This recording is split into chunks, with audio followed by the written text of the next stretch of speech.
Good morning, everybody.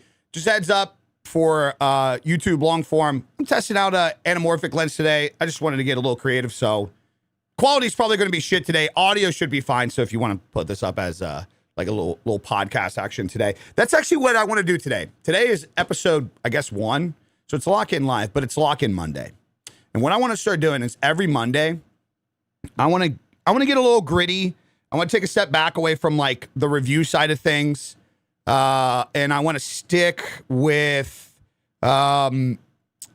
pushing some of you guys to get started on the week. Mondays, throughout the years, Mondays have notoriously, when I worked like a full-time job, I fucking hated Mondays, obviously. I think we can all relate with that. Over time, Mondays ended up becoming the best. Sundays and Mondays are my favorite day of the week now. Because as a creator, running my own business, you start to realize that like these are the days where everybody lays off the gas. And so if you lock it in on Sundays and Mondays, you can set the tone for the entire week. Yeah, I argue it's the most important day of the week.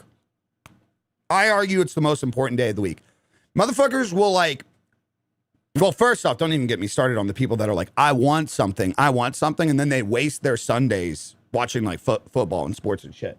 I don't get that shit. I mean, I get like liking sports and shit. But what I don't get is like, you got shit you want to accomplish. And then you're taking your Saturdays and Sundays off for college football and NFL. Yeah, we ain't the same, dude. And then Monday comes and then they're dragging their fucking foot and shit because it's Monday. Dude, yeah. These are the best days of the week. So, yeah. So welcome to episode 1 of Lock-In Monday. Let's go, Pig. Thanks for the super chat. Took your advice and gave AI my script for a video. Said it was shit and spit back a different script. Used it. Best video by far. Nice. Hell yeah, brother. Logie with the 20 bits. Appreciate you guys. Guys, do you feel, question across the board, do you guys feel like it'd be cool if we had a totality like membership subscription goal for the day, like everything across the board, everything? The only thing is I'd have to physically keep up with it. You know what I mean? Yeah, guy, TikTok, it's green screen. This doesn't exist. I'm actually streaming outside of a shack out in fucking New Hampshire. Side note, was Discord telling me you were on Arc last night around 8 p.m.? No, that would have been 2 nights ago. That would have been 2 nights ago that I was on there. Because that's around the time Burnt Peanut plays. Okay, guys, we got to stop with this. We got to stop this, guys. We got to stop this. No, it's not a green screen. I'm fucking with you. The green screen was too good. All right, so, yeah, that's a little bit of what we're doing today. It's Lock-In Monday, episode 1.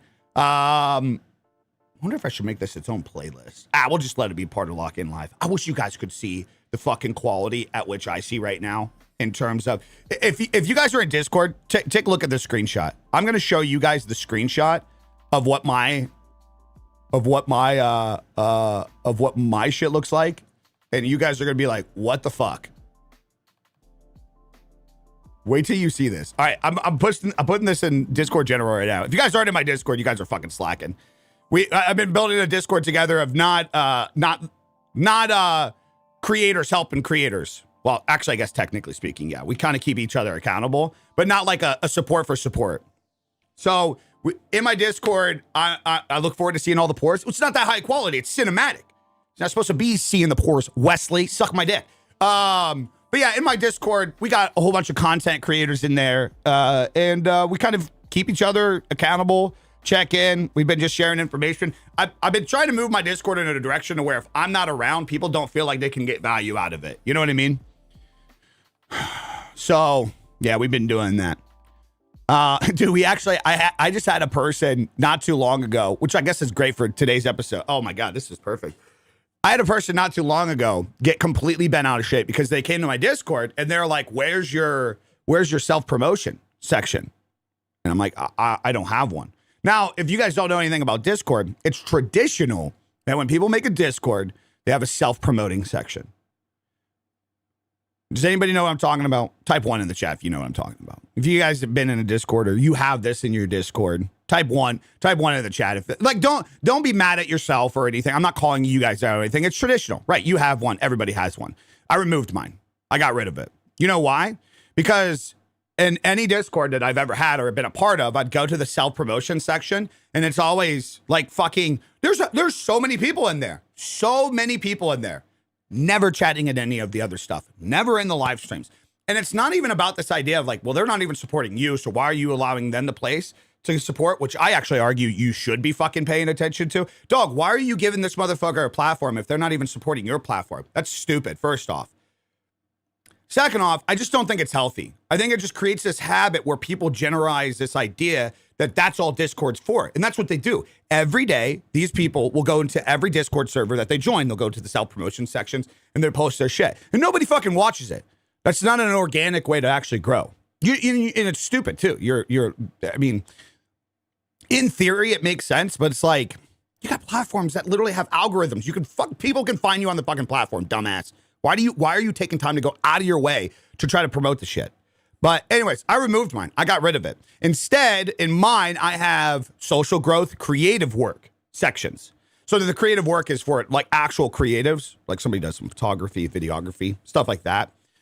Some animation work, show us the creative shit. But we have a social growth section in the creative corner of Discord.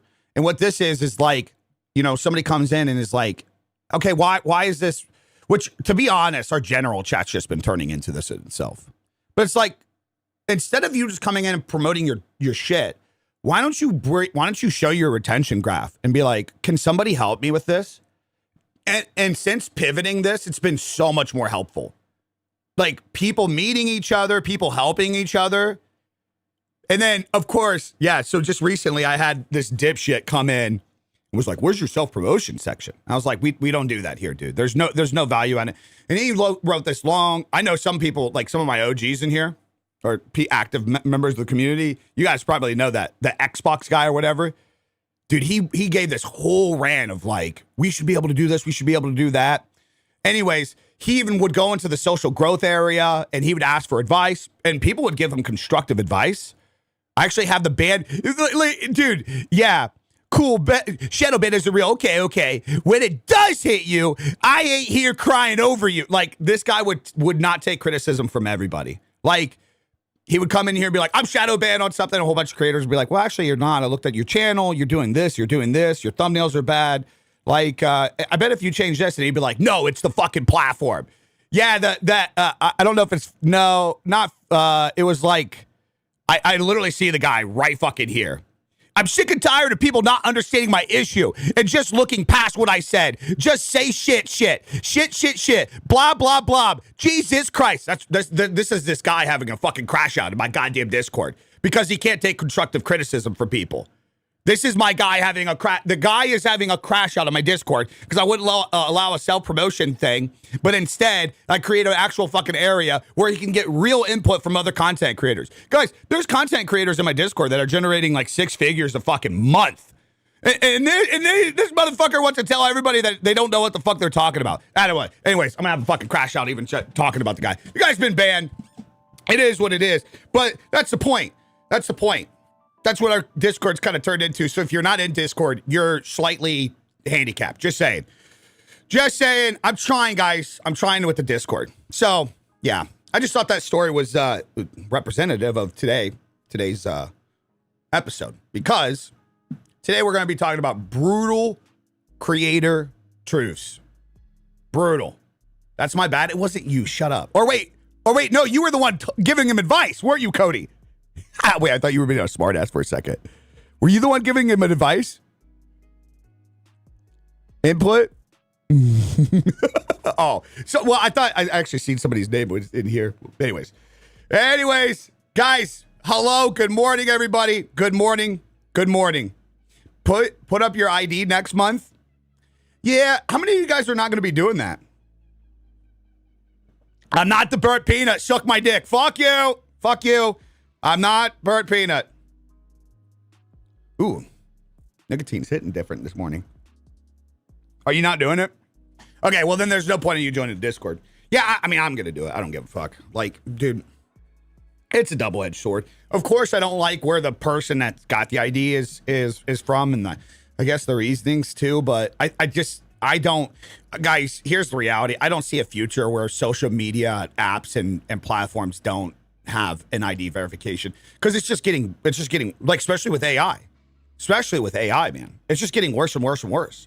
Like the reason why botting farms are so fucking advanced and so crazy and control so much, it's because of this. Like this is why. The reason why fucking weirdos online take advantage of people is because there's no fucking structure. There's no separation. There's no setup. It's just an abyss.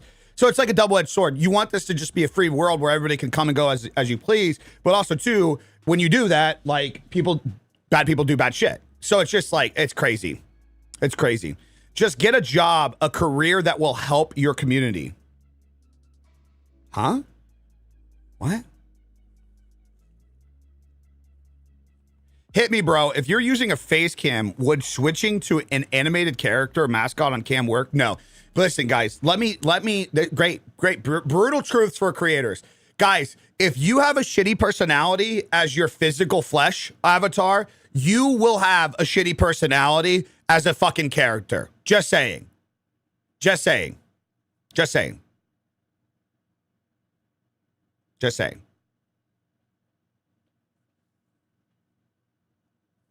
Wait, what is this guy having a crash out? Says you, 45 years old, versus me, once merch sold and cartoons, yet you wanted... Oh, this is a bot. This is a bot. Is this a bot?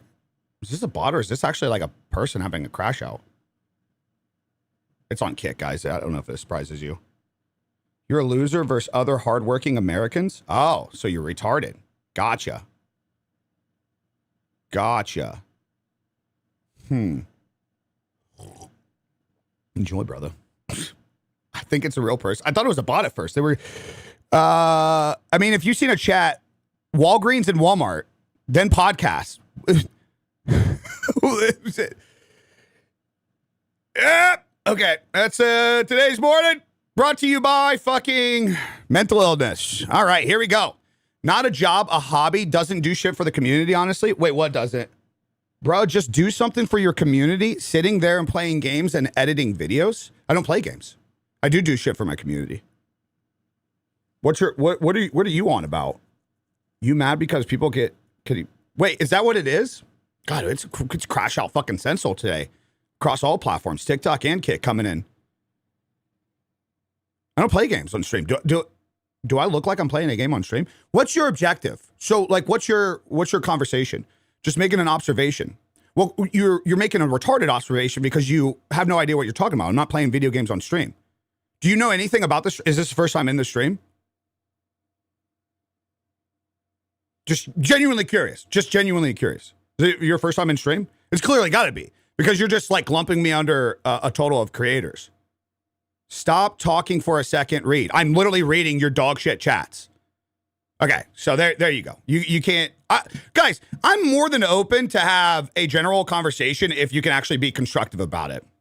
But if you have no idea what the content is even about, if you have no idea what the content is even about in the first place, and then you're just throwing me under a category, because the thing is, I agree with the individual. A lot of content creators, they just show up and they just want to play video games and they think that they're owed attention. He's actually not wrong. There's really constructive criticism there, but you can't have a fucking actual conversation because you have no fucking IQ. So why you bring up a great point? It's like, now we can't even fucking learn from it because everybody's reading your shit and you're like, holy shit, man, this guy's fucking ill. This guy's ill. But it brings up a great point. He's got a valid point. This is what a lot of creators do, dude. This is what a lot of creators do. This guy said the R word. Oh my gosh. Oh no. Oh my gosh. I got the glorious one. I don't know, dude. I don't know. I just work here. Joe, thanks for the subscription. Are we on the Kick homepage or something? Is that the Casey Neistat guy, Apollo? Is that Casey Neistat's friend? What a Monday. I told you it was going to be a little brutal today. So, and we haven't even gotten into the segments yet. Oh my God. We haven't even gotten into the segments yet. So here we go, guys. Guys, typical brutal truths. Guys, I'm not fucking Peanut. Shut up. Typical brutal truths. Okay. Ready for this?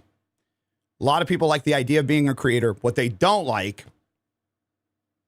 posting when shit flops. Yeah, it sucks. My video flopped yesterday. I was actually fucking pumped about it. It's been a long time since I had that feeling. I put a lot of work into yesterday's video, and I did test something different. I did a 2-minute long form video. And so I based the whole video around this idea of like, fuck, dude, you get in, you get out, you learn 5 important things.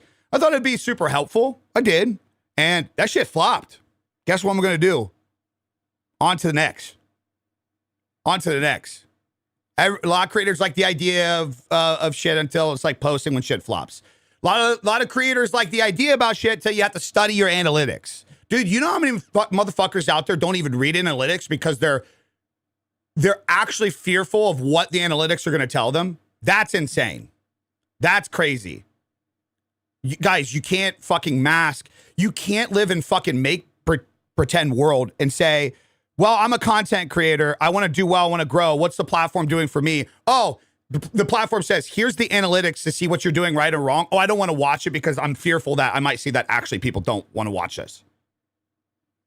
Yeah, it's self-sabotage. Just a great point. It is. Thanks for the solid content, Bausch. No, I found your content on YouTube a month ago. Thanks for the inspiration. Managed to kick part with the assistance through your videos. Appreciate you, my guy. Appreciate you. I can't speak for the front page stuff. I've been lurking since you started stream. My guy lurking in the corners. I see you in the back over there.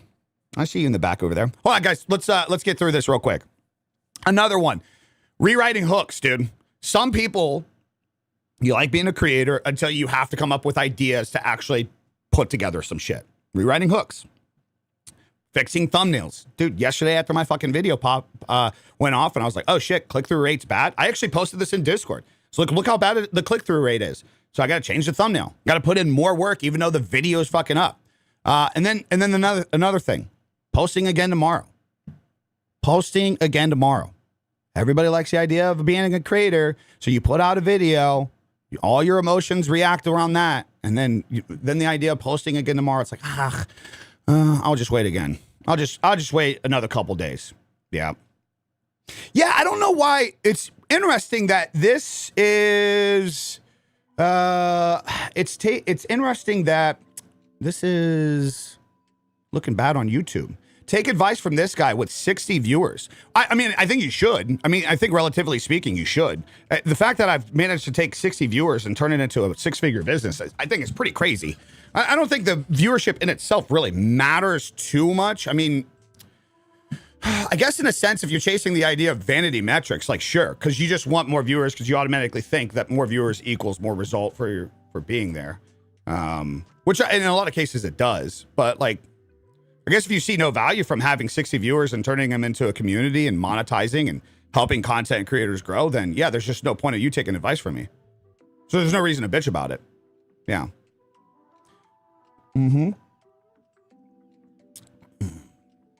Why so many haters? Just listen for a minute. Well, that's kind of the point we're talking about today. Everybody's so reactionary. These fucking platforms have riddled brains to do so. You want immediate. You want it fucking now.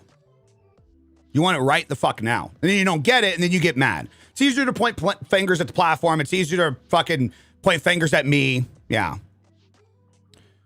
Yeah. There's 60 people that are cool and vibe. I'll take that over 1,000 fake ones. Yeah. I'm cool with the community that I have. It ain't millions, but they're my fucking people. They're my fucking people. So, you get what you want, man. You get what you want. You give solid advice, homie. Keep up the grind. Appreciate you. Cheers. Cheers. The fact that this man is trying to help and still getting hate is crazy. Well, again, it's not, they're not actually mad at me. They're fucking mad at themselves. I know it sounds like some corny ass shit, but it's true. That's what it is. These people, dude, you're not going, listen, I'm going to make something abundantly clear. You're not taking time out of your day if you're doing good shit in life to hate on others. And nobody is fooled by it. Not a single fucking person. Anybody in here that's typing up the next mega fucking, ooh, I'll get him. I'll take a stab at him. Nobody in here believes that you are coming from any place of authority or doing good in your life. You think I got, even at my level, and I'm not even the fucking biggest, you think I got time to go and fucking hate on other motherfuckers doing some shit? Now, if you interact with my shit and I give you a little banter back, sure. That's a little poke in the bear. That's fine. Like, what are we doing, man? Nobody is fooled by this anymore. Nobody is fooled by this. It's insane. It's insane. So, here's another problem. A lot of content creators do this, and makes it tough. Guys, I'm not peanut. Shut your fucking mouth. Consuming more than you're producing.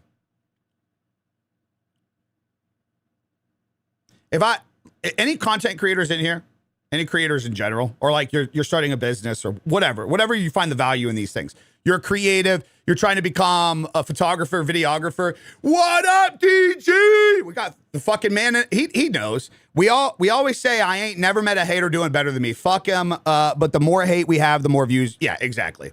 Brother, hope you're doing good. I hate that every event that we went to, we fucking miss each other. That shit fucking sucks. That shit sucks.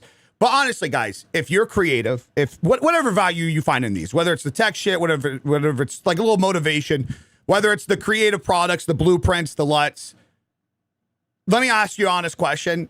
If you said to me, oh no, it's the platform, it's this, it's that, I ain't got time to post content. Honestly, call yourself out on this a little bit. If I told you to show me your phone to see how many hours you scrolled on social media this week, would you neglect the idea of it? I'm in person and you're like, dude, I ain't got time. You don't understand, dude. Give me your fucking phone, motherfucker. Let me see how long you took. That fucking shit didn't need to take a half an hour. That shit didn't need to take a half hour. We all fall into this, by the way. We all fall into this. So don't fucking, so redneck. Personally, I've been working all weekend, editing. Good for you. But the point being is the average person is not, like, Mello, you're in a different stage of this. We've already, started looking at your shit. You're clearly in a direction. You're marketing your shit. You're trying to push at something. You're in the chase right now. But the average creator that blames platforms, blames other people, doesn't want to look inward. How many hours did you scroll this weekend? How many pieces of content did you post versus how many pieces of content did you consume? You're giving other people the energy that you need to give yourself, dude. Holy fuck. Dude, I get caught in... Dude, it's not your fault. These platforms are so fucking good at it. The second you get on TikTok, I'll get on TikTok to post my TikTok, and then some of these days, they just... Instagram, same thing. They know what to fucking put right on that front fucking page. Motherfucker, dude. And I'll just give me one more swipe. Give me one more swipe. Oh, just one more. Just one more. Okay, this is the last one. These platforms are so fucking good at it, man. NFG. The thing is, though, yeah, it sucks you in. Yeah. Well, guys, at the end of the day, if the ratio is backwards, your results are going to be backwards, too. You're going to be supporting other people more than you get support yourself. It's just like, that's what's going to fucking happen. That's what's going to happen. The thing about this is, though, we acknowledge how good it is. But for some reason, when it comes to us posting the very content ourselves to utilize the platforms, we cut that out. Why is that? You guys ever just think about that? So you guys acknowledge that these platforms are good at pushing the right shit to you to get you hooked, to get you the dopamine, right? You guys acknowledge this. So then how comes when it comes down to you creating something, you reading your analytics, you wanting to put something out there to see what works, to see what doesn't work, to see what you can build your community to get the right people in with you. How comes then you think the platform is so stupid that it can't push your shit to other people? Why? Why is that? I just genuinely believe it's because you don't actually believe in yourself. Because of the first things that I said. You want to be a creator. A lot of us want to be creators. We want to fucking do this opposite thing where it looks like all fucking gloriful and great compared to the alternative, working the jobs that we don't like or whatever. But you don't want to do anything that it takes to do it. You just want to fucking show up. You want to see the results. The platform's good enough to do it because it feeds you the shit. But then when it comes to you doing the shit, that's where you cut off. You're like, no, this is not a good tool. What are we doing, guys? What the fuck are we doing? I know it sounds fucking cringe as fuck, but like there are people in here that are like just here to meme or just here because they're doing like, guys, there are fucking middle-aged wives that live on a farm that are generating millions of views a day right now because they're just sharing their life. Why can you not fucking do shit? Why?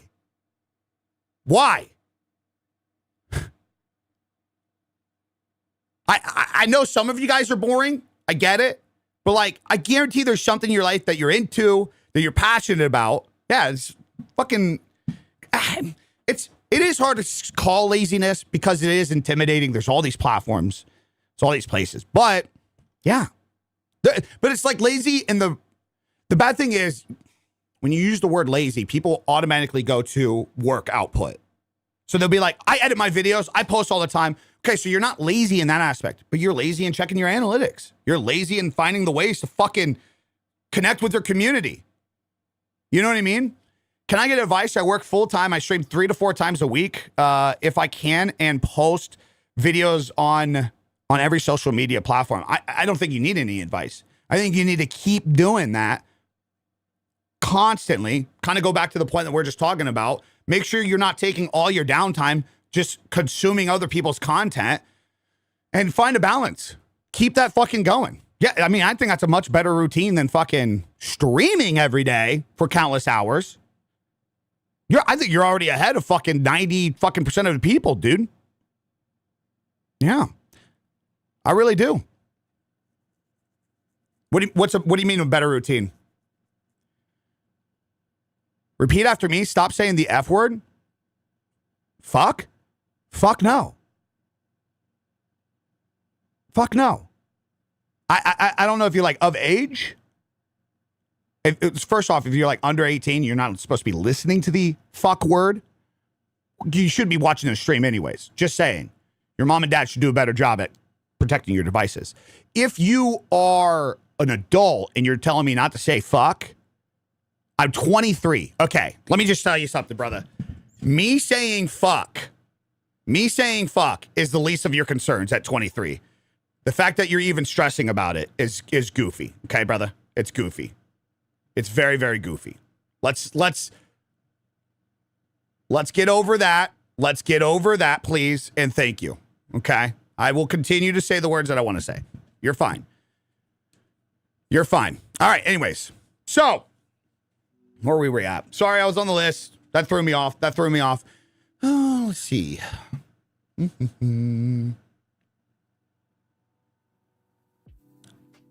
Here we go. Avoid the things that could actually be moving you guys forward. The real needle movers. For right now, some of you guys, all it literally is, the only thing holding you back from making good pushes, better hooks. Like literally, some of you guys' some creators' storytelling is so fucking good. Their hooks are bad. It could just be a fucking hook. That's it. That's it. More volume. You might make good videos and you might just be naturally good at this shit. You're not posting enough. I don't want you to leave. I'm just telling you, I'm going to keep saying the word that I'm going to say. I think Chad is just suggesting that maybe this isn't the best place for you if you can't hear that word. I think that's what they're just suggesting. It could be the better storytelling. Maybe your hooks are good. Maybe you're posting a lot. Maybe you just slacking a little bit on the storytelling.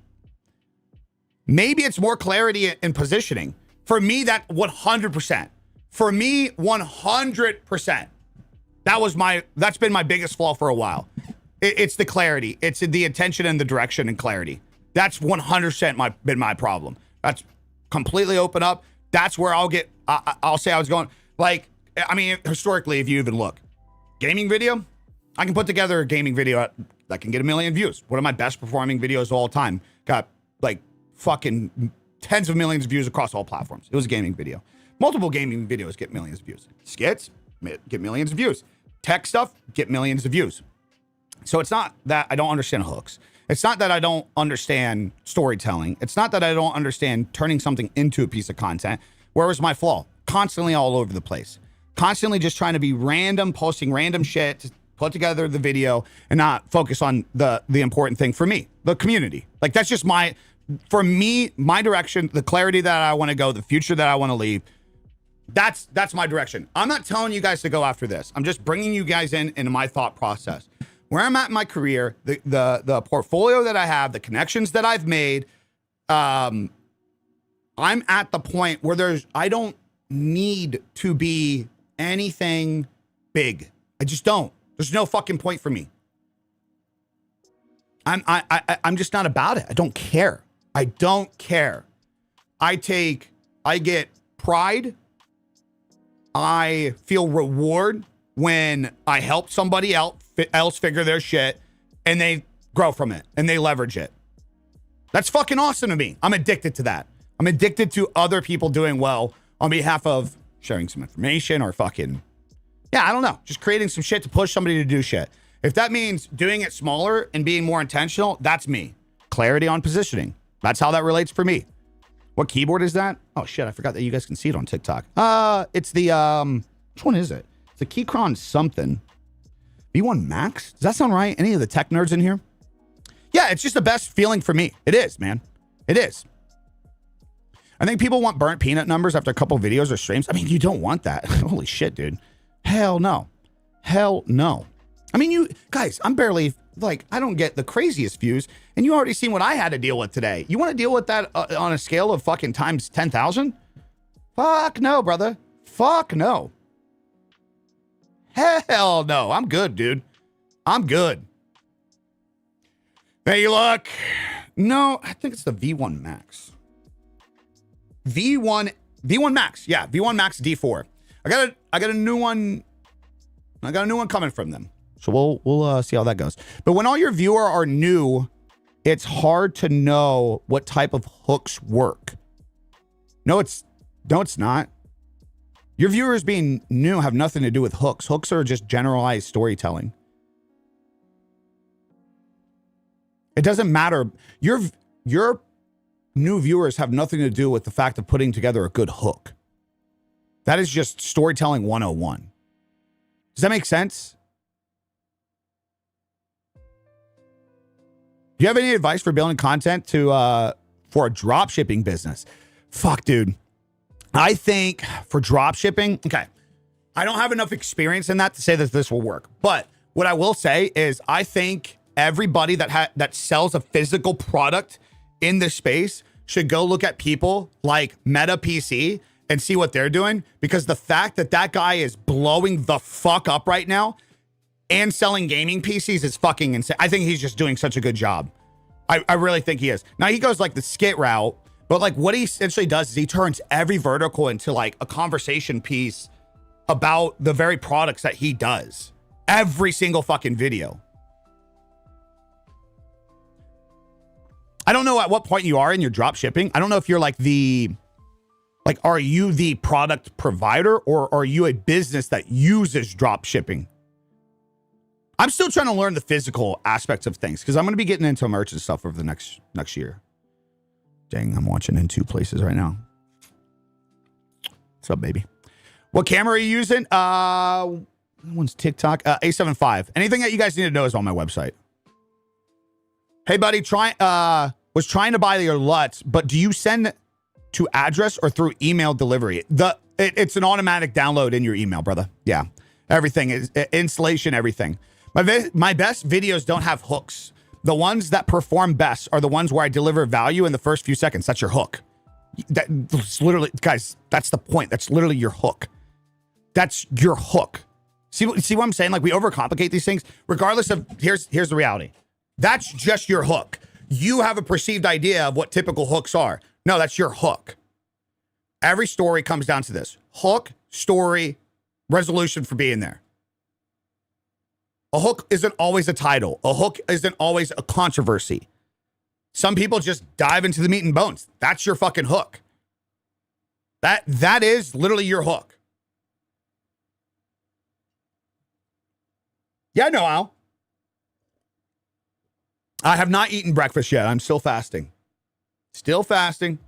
I don't know how to promote merch the right way. Yeah, I'm slowing down this year and I'm going to be doing that. myself. So yeah, guys, better hooks, more volume, better storytelling, more clarity and positioning. These are all things that if you would just focus on some of that stuff, maybe where you're slacking, you would be able to actually move the needle. Might not be fucking immensely, but those are the real core things that you could be doing. What's up, Pat? This song's kind of stupid. Guys, here's where a lot of creators go wrong. A lot of people go wrong. Okay. Weight loss, myself included. Weight loss, business, content creation. We got creators, like creatives in here, photographers, videographers. So many of you guys want motion, not discipline. Some of you guys want motivation, not discipline. Guys, motivation dies by fucking day 3, day 4, day fucking 17. It is that is why if you anybody that's got the blueprints, so I created a streamer and a creator blueprint to help build foundations, and the whole thing is about discipline. That's literally anybody that has it in here could be like, yeah, that's, I know you guys can attest. It's all about discipline. Period. If you say you're gonna do something, you fucking do it. You fucking do it. Discipline carries through the rest of the week. It's intentional.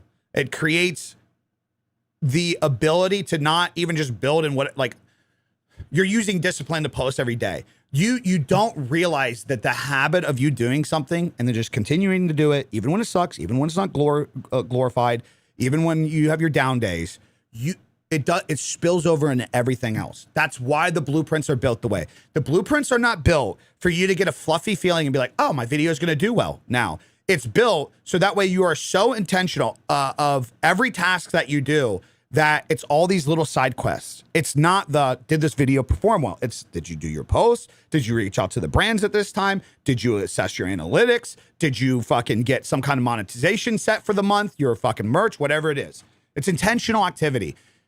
Dude, it's so crazy actually right now. A lot of shit that's being pushed on my feeds that I keep seeing is like this idea of like people explaining that anxiety is because you're not doing other things. I'm like, fuck, dude, that fucking hits. It's so true, dude.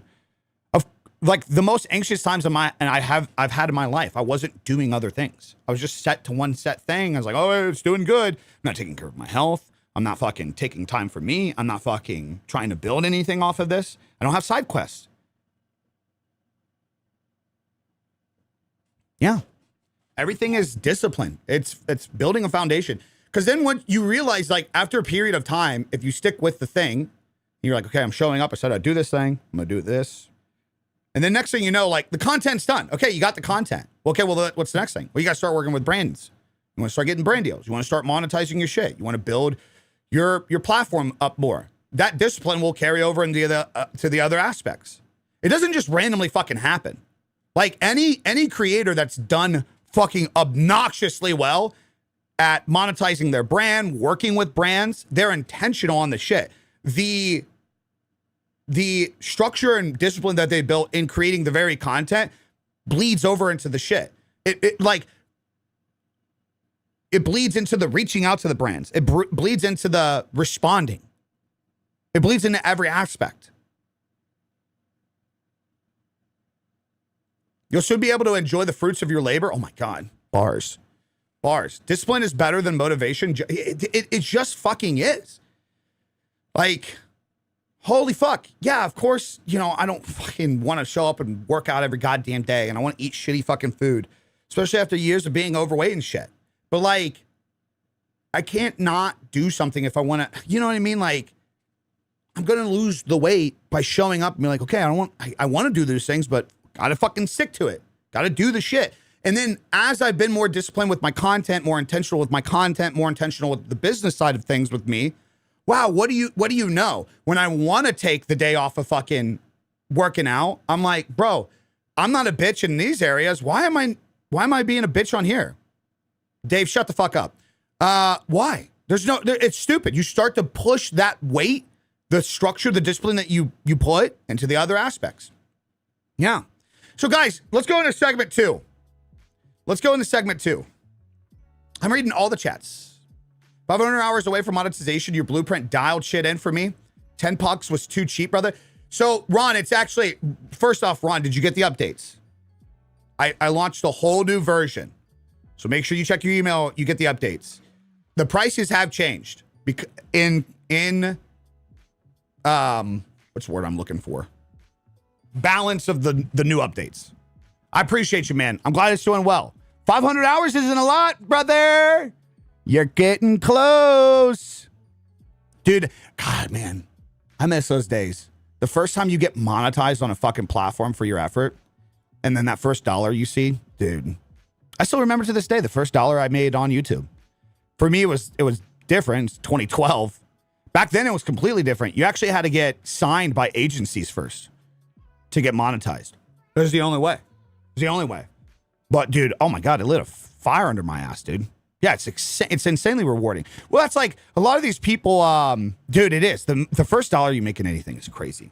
A lot of people, they shit on YouTube for to get into the partner program. I would argue because isn't TikTok a little muddy?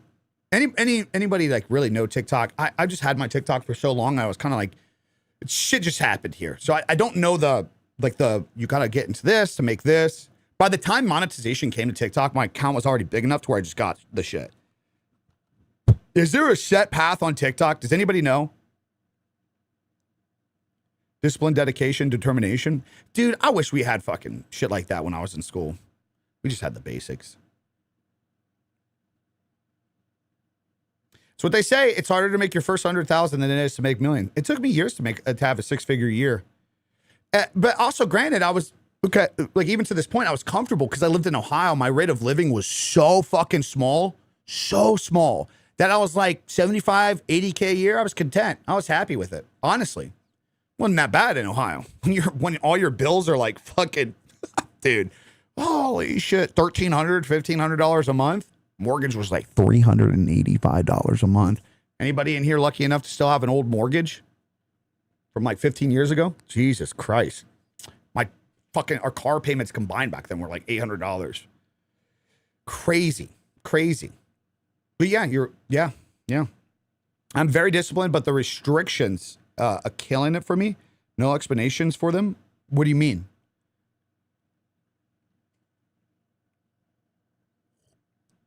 Shout out, man. We got lucky with the pandemic home. Brand new built. So the value skyrocketed and we got a 3.25%. I don't ever want to get rid of this house, but also too, I hate where we live. Anyways, let's go into segment 2, guys. Let's go into the separate segment. So lock-in Monday. I'm getting restricted even in clean streams. Oh, you're talking about streaming. Yeah, here's the thing that I've learned with TikTok. Everything that I said today, if I was streaming games to where the interaction and watch time and retention was down, I would have gotten banned already. So here's a lesson that you're going to learn on these platforms. Platforms play favoritism. They do. It's the reason why you get banned for saying the word fuck in your stream or streaming a video game. But there's content creators out there that literally create gun content and say whatever the fuck they want. And they have millions of followers. It's because at a certain threshold, if you get viewers, the platform's going to keep pushing the people to you. They just are. So it's kind of a double-edged sword. I mean, I can't blame TikTok. So like what I'm saying is if I was doing this playing Arc Raiders and I was saying the exact words that I'm saying today, my stream would have been shut off already. It would have been shut off already. So it's like, we can say that TikTok's kind of a pussy platform. Why do they do that? I agree 100%. But on the flip side too, when you understand that the reason they're doing that is because your content to them isn't even valuable enough in the retention, that's why they shut you down. It kind of sucks, but it also like, is it though? Have you guys, is it out of control? Have you guys heard anything that I talked about today? Okay, so if censorship is out of control in this app, how are we still live? It's an honest question. It really is an honest question. How are we still live right now? Do you get what I'm trying to point out? I've literally said all the things that would get you banned. How does that not make sense? I've literally said all the things that would get me banned on a gaming live stream. with low retention. So if it is, how are we still live right now on TikTok? Watch somebody mass report me and fucking get kicked off. But I mean, seriously, it's been 2 weeks now. Knock on wood. No ban. Saying the exact shit I would say in a gaming stream. The gaming stream would get banned in 10 fucking minutes. What is the only difference between the streams? It sounds like favoritism. What's the only difference? My watch time and retention on this is completely different. Speak about politics against the liberal narrative. I don't need to. I don't do politics. Obviously, I'm not a libtard, though. I can completely say these things. These are 100% within my control. Starting a new routine helped be more productive. I think waking up, starting to edit, and putting your stream is the move. Oh, my God. I'm part of your routine? Oh, my God. All right, well, fuck yeah. Then let's move into that. I think that's a good segue into what I was just about to say. Owning the week. Here we go, guys. Here we go. Lock in Monday. It's a week. Touch grass, I will. Here in a little bit. Your dad's meeting me out back. Weekly reset formula, guys. All right, this week, one main focus. Not 7. One main focus. Slow down a little bit this week. Dead ass. This is where I'm going to have to start ignoring TikTok on this one because people aren't going to actually be like aligned with this. For the YouTube folk that are actually serious here, for the creators that are actually serious, this is where this conversation is going to get really healthy. It's Monday, start of the week. One main focus this week, guys. One, what are you, and make it intentional. Improve your retention. Ship the product. Post your shorts. Fix your value. Put together, like, you're like, I want to start working with brands, but I don't understand the media kit. Okay, your goal this week is get together a media kit. What are your values on all your platforms? Get this many viewers. Go through, collect the data, go use AI. For me, it's merch. There you go. You got to you've been meaning to get your merch drop together for even your 50 viewers. Be intentional. Okay, your goal this week is that. Lock in on something. Lock the fuck in on one thing. Set a minimum standard, not a goal. Especially not an unrealistic goal. I'm going to get so many views this week. I'm going to earn so many followers this week. A non-negotiable. Non-negotiable. You could just get the streamer and creator blueprints. But example, you're going to upload once a fucking day this week. Non-negotiable. Stick with it.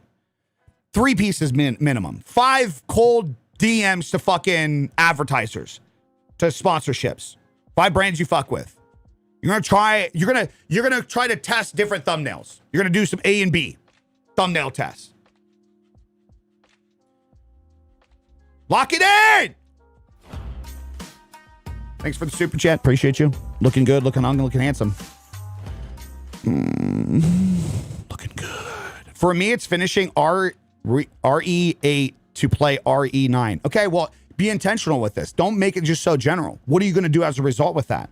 Okay, so if you're going to do RE9, or wait, are you just talking about in the aspect of gaming and you're just making a joke? Or are you talking about as a content creator?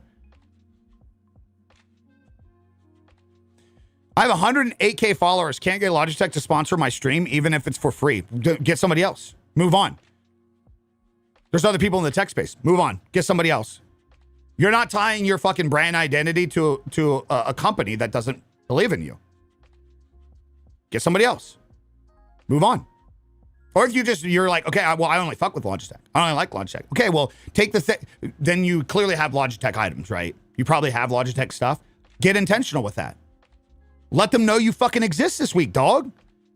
Fuck the 108K followers. Show with your actions. Let them know you exist this week. I'll tell you what, if I wanted to let Asus know that I exist this week, or Logitech, do I have Logitech shit? I do. Isn't that what this is? Yeah. Some of you guys recommended me to check this out on TikTok after I did the IEMs. Like, Big E, you want some good wireless? I'm telling you, these are just not as good as IEMs. It was nice to have some shit. But I'm telling you right now, sure, if Logitech doesn't respond to my shit, but I'm like, I really like Logitech. I'll tell you right now, if my goal this week was to make sure Logitech gets my attention, I'll put together a video to make sure Logitech gets my attention.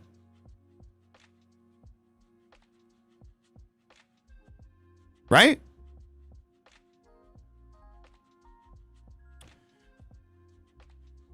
few months ago, you post game VOD on social.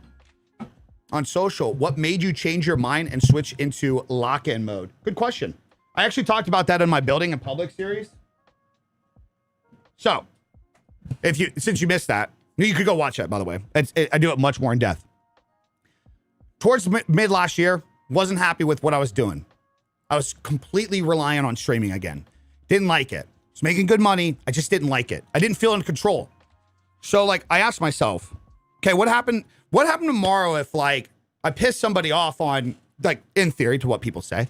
But let's just entertain that. I asked myself, okay, if tomorrow, like, I pissed off Kick, could they just shut me down?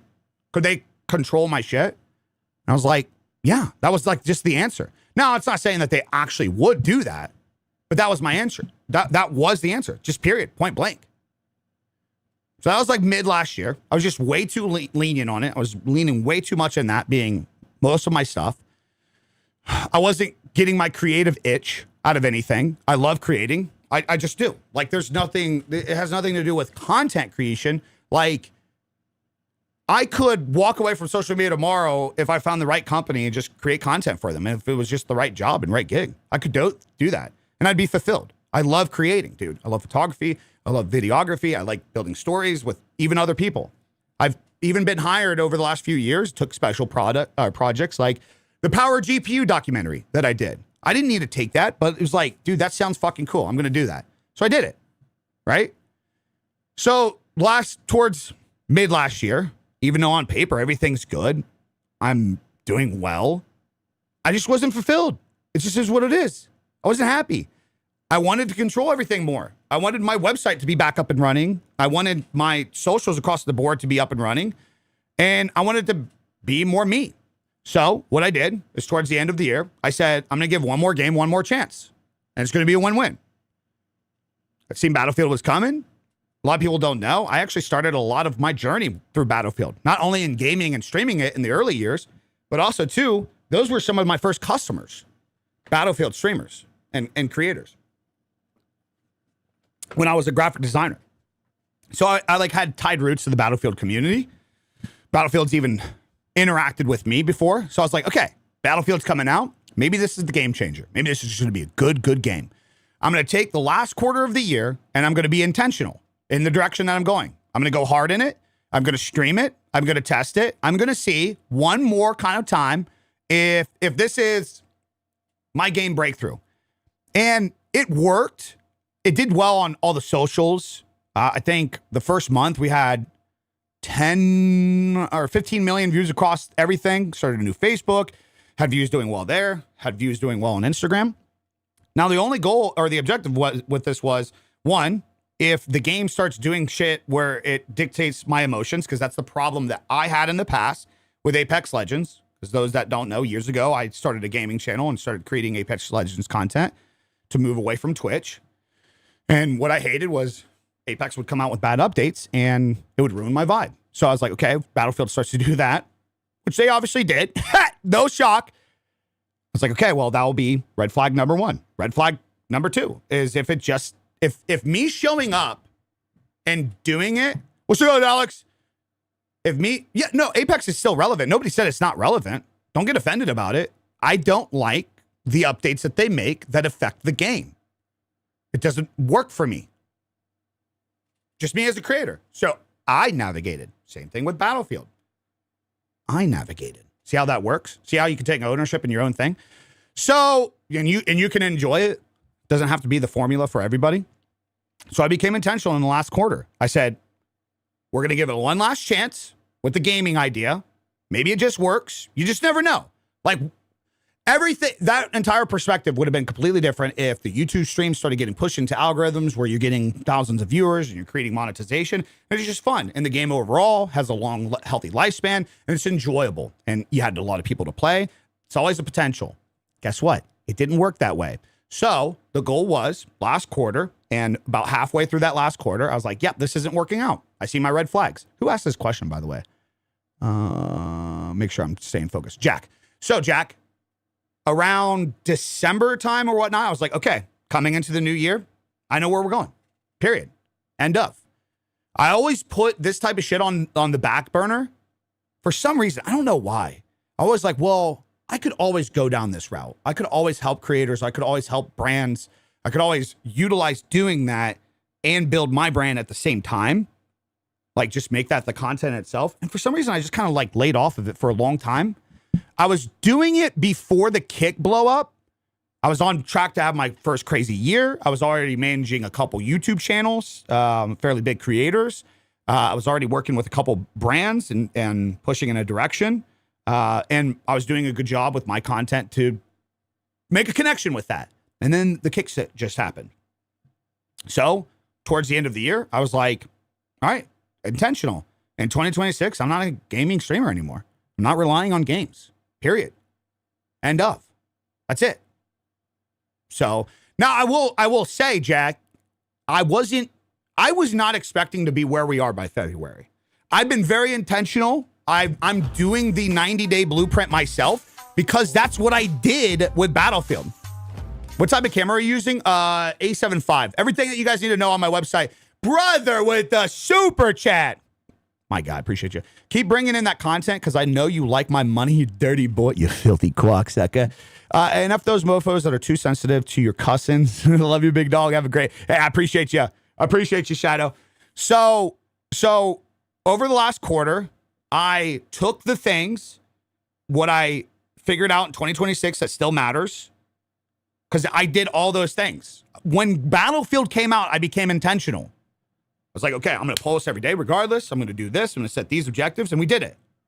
We focus on it. So then coming into the new year, like December, it's like, okay, well, it's time to switch. We're focusing on creative products.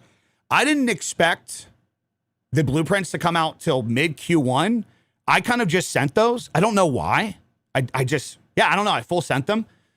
And I was not, a little fucking opening moment to some of you guys, even though we got some people in here that are trolls and they probably don't like me being vulnerable. I'm super appreciative of like, dude, I was not expecting this by February. I was not. I cut a lot of revenue. I cut a lot of revenue out to move in this direction. And I was like, I have a runway. I got my shit. And yeah, I don't know. I don't know why I was like underselling myself in my head. You know what I mean? Does that make sense? Which I guess we all do that as people. Yeah. So that's why I got intentional. In terms of production, how many days worth of content have you already created? Are you covered for this week? Ready to go live? Well, I don't batch shoot. So like, I don't just record all my videos on Sunday, but a lot of my shit's already planned for this week. Cause I do have a content planner that I put together, and I don't know if I might just I got a couple people that tell me that I should monetize it, but I think I might seriously give it away for free on my site. I feel like there should be a couple things on my site to build trust to where like you just come there and it's for free. One, it will help with traffic and data, which would be huge. Yeah, I don't know. I got a couple people that are like, no, you got to monetize that. So I'm trying to figure out the balances between that. But either way, it's a good question because, yeah, I became intentional in 2 different areas in the last 6 months. But the system in itself was the same. That's why I was able to create the streamer and the creator blueprint at the same time. It's the same structure. It all comes down to the for showing up. It really does. Yeah, I know, but I just feel like, I know some of you guys would buy it. I just don't want to turn everything that I do into monetization. So have you guys told me to fucking have you guys told me one time in this fucking stream, go to this platform, give me subs, give me this is kind of the intentional idea. This is the intentional idea. This is the discipline idea that we're talking about. Coming into this year with the direction that I was going to go, I had to make sure that I'm not reliant on streams.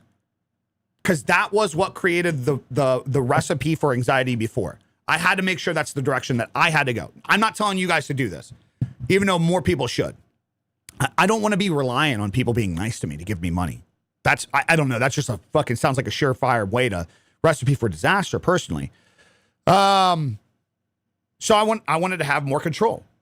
So that's why I've kind of like taken things off and I'm just trying to be more, I guess, performative, like be more fucking Just, I don't know, just fucking show up in the moment. If the stream gets monetized and people give shit, it's fucking awesome. It's great. It's additional. Started following you with your content when you were working with Joe O. Insane vibes, never not working. I appreciate you, man. Yeah, and see, okay, and here's the thing. So you just mentioned that when I was working with Joe O. And that was like one of the things before Kick came along that I was doing. That was one of my first customers where I was like, okay, I'm moving in this direction. So everything that you see now, I was doing it years ago. Kick happened. It just blew up. There was a lot of fucking money. And I put all my focus in that. Ignorant me, right? Fool me once, shame on you. Fool me twice, shame on me. I take complete accountability because I did this shit on Twitch years ago. Started making a lot of money on Twitch streaming. So all I did was just stream. I just stream, try to monetize as much as possible. I did the same shit on K. But the second time, that's on me. First time, got a little fooled. Second time, that's on me. So I was working with Joe Wo. You know what I noticed out of this? So Joe Wo now works with a guy named Sooner.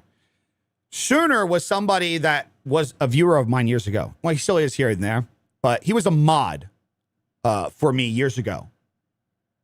And I took everything that I did, packaged it up, taught Sooner, and now Sooner is literally doing those things for other brands. Now Sooner is making a killing in this industry, managing multiple creators, now manages social content for a tattoo shop, and now is a talent agent on top of everything, is working with creators to bring brand deals. There's a clear system that works. And everything that we did with the blueprints, it came down to, that's the shit that I taught Sooner. This is the shit that I adhered by. Yeah, so I don't know. So anyways, let's stay on track for a quick second. One main focus, set minimum standards. Track it. Well,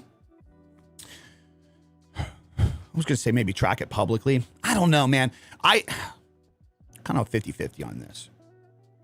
I do track things publicly, saying like in Discord, I say like, hey, you're going to do these things. But tracking, well, in the blueprint, you actually get a file to where you download it, put it on your phone with Sheets, and you can track the shit. I think that part of your intention as a creator is super important, man. Notes apps, whiteboards in your like checklist, this shit right here, this fucking booklet shit. I think people that are just like, okay, I'm gonna do this thing this week, and they just leave it in their head. If you don't put that shit down and don't hold yourself accountable in some kind of like, whether you're talking to a couple homies, it's such a double-edged sword, because I don't want to encourage the idea of like you making a video saying I'm gonna do these things, because I don't know, dude. They just always go bad because you can't. That's a motivational push. You're relying on the dopamine response of other people. It's very good that you start building this structure and your shit on the idea of like you're doing it for you. That's why, like the last quarter of the year, I only told like 2 people the clear direction that I was wanting to go. And then same thing started the new year. I told you guys, my first stream of the year, I did an IRL stream like this because it was the new year. I prepared myself over Christmas and New Year's. And okay, we had the new plans. Here's the video for the year. Here's the new routine. Here's the new rhythm that I have that I'm working on the back end. My personal upload goals is things that I want to accomplish. And all I said coming in the new year is I've got my goals, guys, and I know those goals.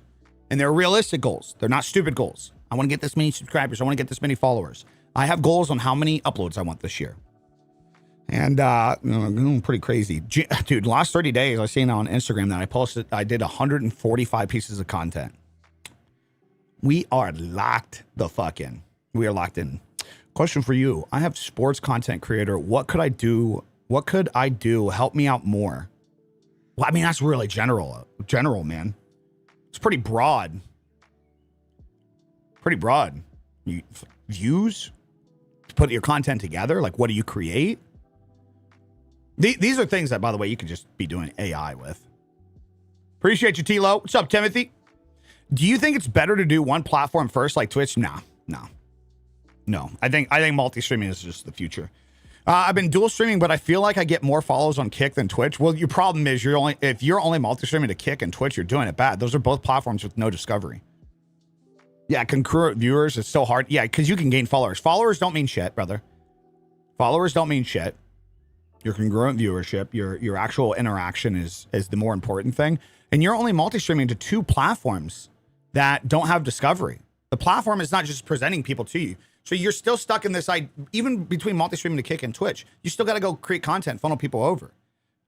You should be 100% adding TikTok, YouTube to that. YouTube for sure, in my opinion. Is it messed up that I'm not listening, but marveling at the quality of your stream? As long as your dick is not in your hands, I think it's completely valid. I think it's completely valid. So yeah, guys, track it, man. So focus on one thing this week. It's Monday. Focus on the one thing that you got to fucking fix this week. Your hooks are wrong, your retention, you're putting together a product. One thing. Set a minimum standard. Not a goal of like getting results for something, like a standard of what you're going to do.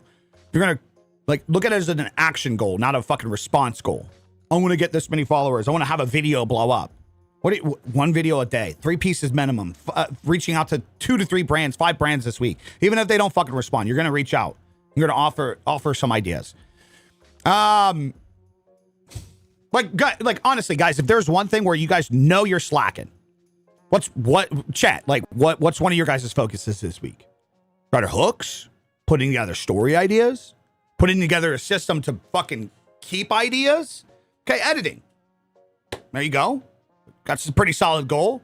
What do you want to do with editing? I suck at editing videos. Okay, so you're wanting to get better at editing videos. It's Monday. What do you think is going to do better for you by Sunday? How are you going to improve from now to Sunday? Do you think sitting back and being like, I suck at editing and stressing about it is going to get you better there? Or do you think maybe editing a video every single day is going to get you there? I suck at staying on schedule.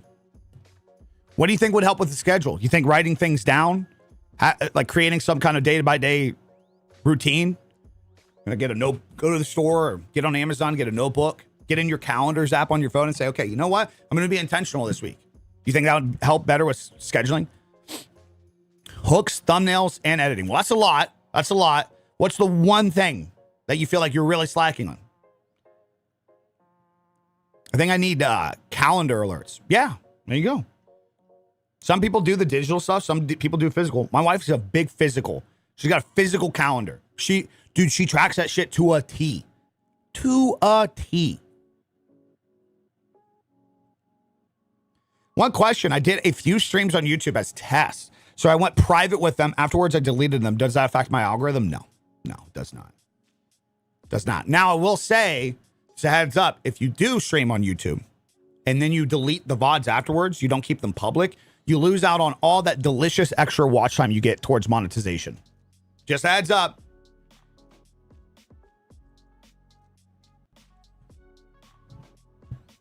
I'm a truck driver. Everything I do is with a phone. My focus is getting the content out first. Dude, there are creators that kill it just doing everything on a phone. I hate to self-plug, but I just put out a new video on how to use your EDC journal daily for planning, just in case you need it. There you go. X is all about EDC. Yep. And he's a BDC. He's a big dick creator. So if you guys want any like fucking product idea, I actually need to check your shit out. Dude, X, I don't know if you've ever seen these tactical pens. Oh, you can't see it. Fuck, I forgot I don't have autofocus on today. These tactical pens. This is what I keep for my EDC notebook now. Little guy. Look at that. Look at that. Just a little guy. It's a little tactical thing. Little switch. It's sick. It's sick. What company?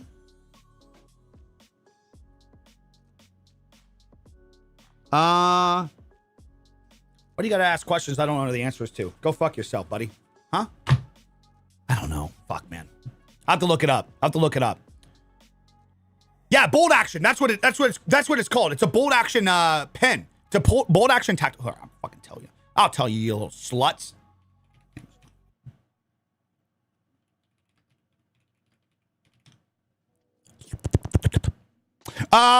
Right in rain. Right in the rain. Does that sound right? Wait, is that just the phrase? Is that the brand or is that the phrase? Right in the rain?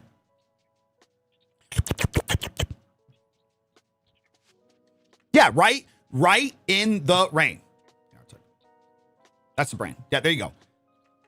RITE. You ever heard of them, X?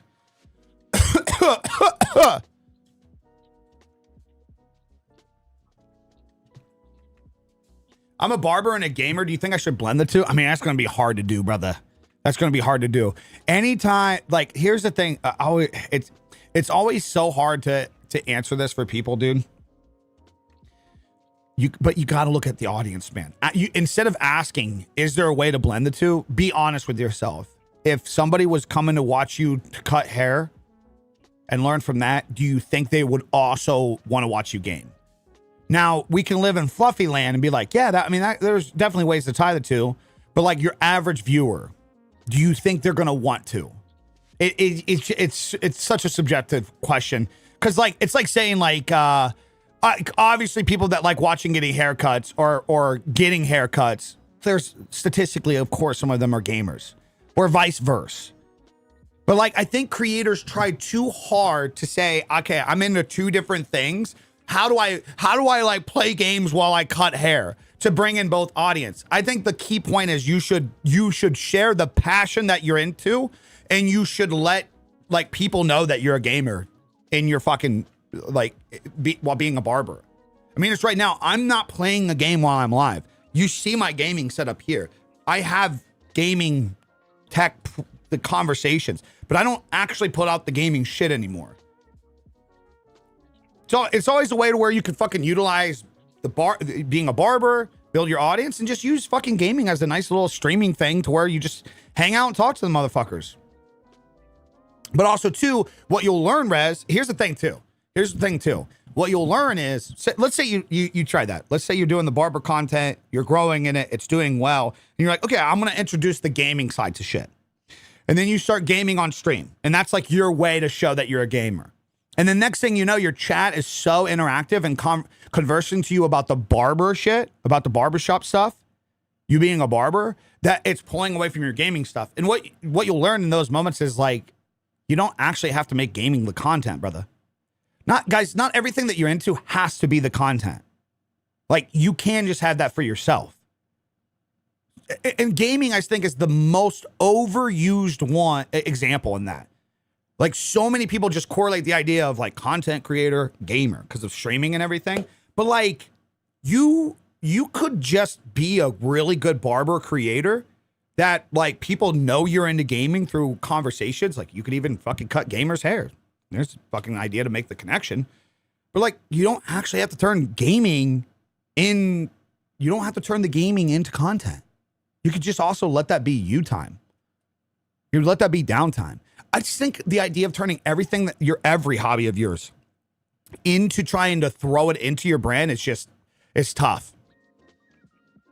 It's tough, man. Most of the time when I think about even going live, I immediately go to gaming content. Yeah, I mean, it's natural. It's definitely a thing for sure. But like, let me ask you another question. Are there fucking, okay, here let me ask you a question, Rez. I have two routes. I have contracts ready for you. Contract A. Dude, success like you couldn't imagine. Viewership, brand deals. You create products in the barbershop space. Success like you couldn't imagine. Multiple six figures a year, boom. It's yours. Not only just from you doing the cutting, like you get a lucrative clientele, you're hustling in the cutting itself, but your brand's doing so good. Crazy life-changing, future-changing money. You build a real brand. Come up with your own products, everything. Sky's the fucking limit. Or option B, you can do well, but you're splitting your time, your energy, your resource, and your brand into gaming and barbershop. But you do okay. Like, you find a way to do okay. If I had these on a plate for you right now, what would you take? Honestly, what would you take?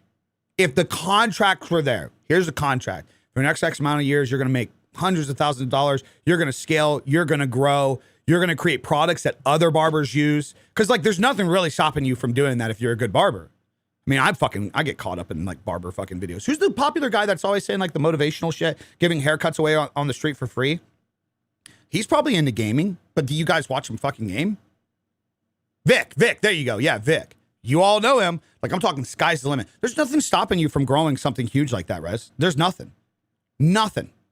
Making those connections. And what's cool is like full turnaround. He's probably super connected to some gamers and shit. So while he loves the gaming side and maybe that's not a large part of his success, he still gets to be a part of that industry. Case in point, I grew up wanting to play. I grew up playing guitar. Yeah, he's probably into gaming. Absolutely. But does his content lean into gaming? No, it is clearly like you see the clear direction that he goes. And maybe he does some streams where he does it, right? Maybe he does like turn down sometimes and just hangs out with the chat. For sure. But like case in point, I grew up playing guitar. Like my first life goal was I was going to be a musician. I was going to fucking be in bands and travel and like that. Like you couldn't tell me otherwise, dog. You couldn't tell me otherwise. Plan shift. I followed the graphic design route because I would design all my shit for like all of our bands, all of our tees and fucking, yeah, Didi's in here. He knows the exact route that I went down. You couldn't tell me when I was in high school, I was like, dude, I'm going to travel the world. Fuck y'all. I'm going to be a musician for sure. For sure. And what's crazy is the area that we come from, we had friends that got signed. So if you guys are into metal music, we come from the area where Miss May I, Hawthorne Heights, Devil Wears Prada, dude, Didi. Oh my God. I just seen that they're back on Crimson Armada, a couple other bands. Didi actually, Captain Sin in chat actually still plays. Me and him grew up playing guitar together. We were in bands together. He still plays and he subs out the Plot and You. He subs out for, you still do this, right? He goes on tour for bands that like need a guitarist every now and then. So like that was my first dream. And like in the early years, seeing these people make it, I felt like I was doing everything wrong because I wasn't making it in that. Like that is a clear part of my life. You following me, Rez? Right? Building up this, I'll get to a point. Clear part of my life. Fast forward, 15 years later, really don't play much anymore. I'm still obviously into the culture and the music and everything. Bro, I got fucking, like even these last couple months, these last 6 months, Wages, War members follow me, Volumes members follow me. The Miss May guys always, like Levi is always reaching out, man. Hey, any suggestions in this? I love your shit. Jared just reached out the other day. Fucking All That Remains, Phil fucking follows me on shit. It's weird how I grew up and I'm like, I want to be connected to this industry so fucking hardcore.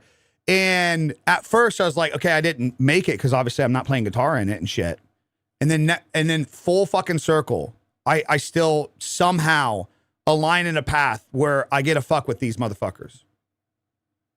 Isn't that crazy? Isn't that crazy? So, Rez, when I ask you this shit, and it's clearly evident that you're into the shit. Yeah, attack too. It's clearly evident that you're into the shit as well. Like, look at a fast forward. If you could big picture pan out, if you could be successful in what you do and harness the relationships and this gaming side that you're clearly into, would it still be worth it for you?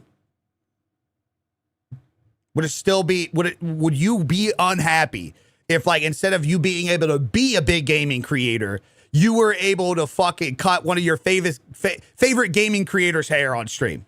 Would you be happy with that? That was a piece of content for you? You know what I mean? I feel like you would, especially if you're actually into it. I feel like you would.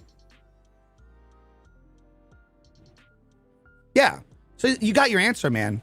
I don't think you stress about putting gaming into your shit, man. I think you go tunnel fucking vision on your craft. I don't think your craft is gaming. I think gaming is your release. I think it's a connection. It's a pillar to who you are as a person. I'm not a gun content creator. I'm not a fucking cigar connoisseur. I love talking content. But if you don't think that I go out and shoot some guns and smoke a fucking stogie, you're sadly mistaken. So does that mean at some point in time that does that mean at some point I can't tie that pillar of what I do? I don't make the content in that. But why can't I come out with a fucking gun holster drop? Why can't I come out with a cigar drop? Is this AI? Yes, it is. Aren't you talking profits over having fun streaming now? Shouldn't streamers stream for fun? What if that is fun for him?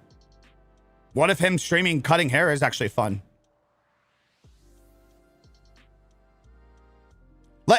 Can we be real here? Can we be real? 99% of people don't get into streaming for fun. They say it, but there's always an end objective. I'm sorry. I hate the cop out from this. I know this is where a lot of people are going to disagree, and you're going to fucking, this is the out of pocket clip shit.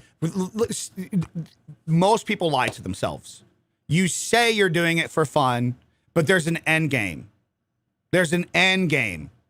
There's always an end game. Because at the end of the day, whether you want to fucking say it or not, if you want to have an actual conversation as a human being, most human beings are selfish. They want the best for them.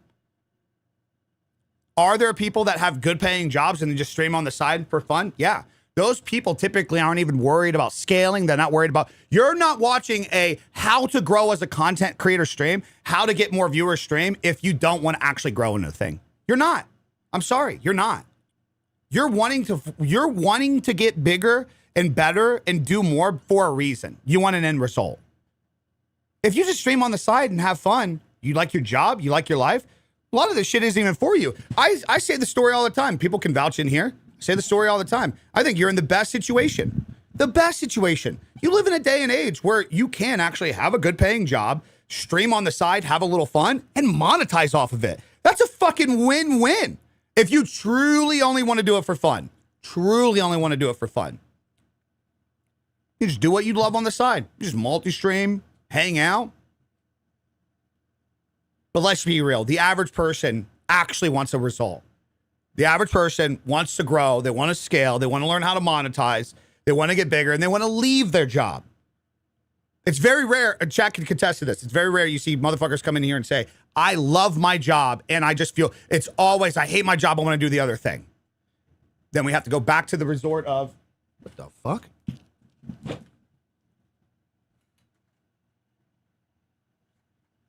Holy shit, that scared the fuck out of me. I forgot we had recycling out front. Jesus Christ. But what if you're terrible at streaming, though? Then you're bad at streaming. That might not be your thing. Advice for guy making art, drawing for years, want to do it more. ADHD kicks in, and I can't do it. You can't draw or you can't do it on stream. Yeah, it's trash day, sorry. Scared the fuck out of me. I completely forgot. Holy shit. If I could make money from walking, I'd sell my recliner today. In my job and use content creation as a means to leave. There you go. Thank you, Josh. Appreciate you. I don't know if there's a best app. It's super subjective on your setup. I use OBS and the ADEM plugin. Nah, dude, I'd get absolutely smashed in Connect 4. You got that. GG's. GG's, it's over. You got it. You got it. ADEM. How do you actually spell this? AITUM. Thought there was an MN for some reason.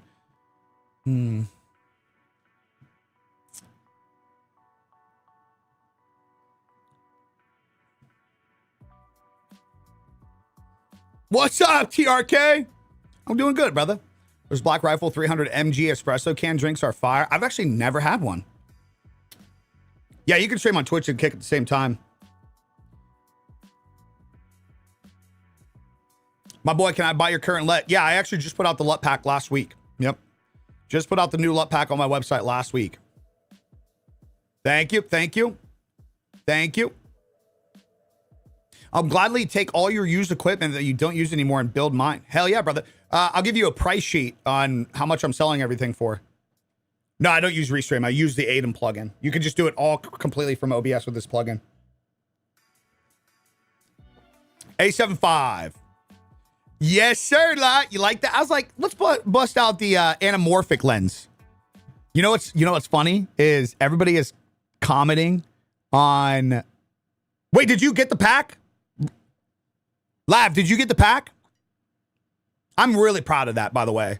I could have half-assed that and sold it for just hella cheap, just dumped it. And I was like, I want this to be helpful. Cause like one problem that I've seen with the original packs, the original LUTs, is like some people didn't understand how to incorporate a LUT into shit. And so what I did was I tried to be, so there's a README page, and then there's an installation page, which I custom designed and everything too in Photoshop. Same thing with the blueprints. And it's meant to break it down a little bit more so that when you buy it, you're also getting educated a little bit too. So it's on my website. Guys, everything that you need is on my website. Yes, they can. I'm literally using it right now. So for the TikTok gang, so this is called the One. So this is roll out of the camera. Doesn't look that bad. I just made a vertical on this, and then I enabled the One. Boom. This is what you get. Somebody said on my comments, they said, damn, your pale ass just got tanner overnight or something. Like, you motherfuckers, fuck you. I'm not that pale. I'm not that pale. It's called the One. Hey, Brew, appreciate you, man. Have a good one, brother. Have a good one. For anyone wanting to know, ATEM Vertical and ATEM Multistream are the plugins you use for OBS for multi-streaming. For anybody wanting to know, or just get ATEM Stream Suite for OBS. I do not recommend ATEM Stream Suite. Do not do the Stream Suite. Just only do the plugins. Only do the plugins. The Stream Suite sucks, dude. The Stream Suite sucks. Okay, so before we kind of free flow, let's stay on generalizing the topic. Get started in the week, guys. At the end of the day, here's the reality. Here's the brutal truth for a lot of creators. You don't need a new camera to be a better creator. I don't know how many fucking videos I got to make on this. I don't know how many. You don't need another course on what video you should make. You don't need the algorithm to bless you. You're just playing a lottery ticket and just hope that something pops off tomorrow with no fucking thought process into it. And then it just changes your life. It doesn't work like that. What you need is standards. You need to be intentional on the week. It's Monday. You got 7 fucking days to lock in the shit, brother. You got 7 days. You know where you're slacking on something.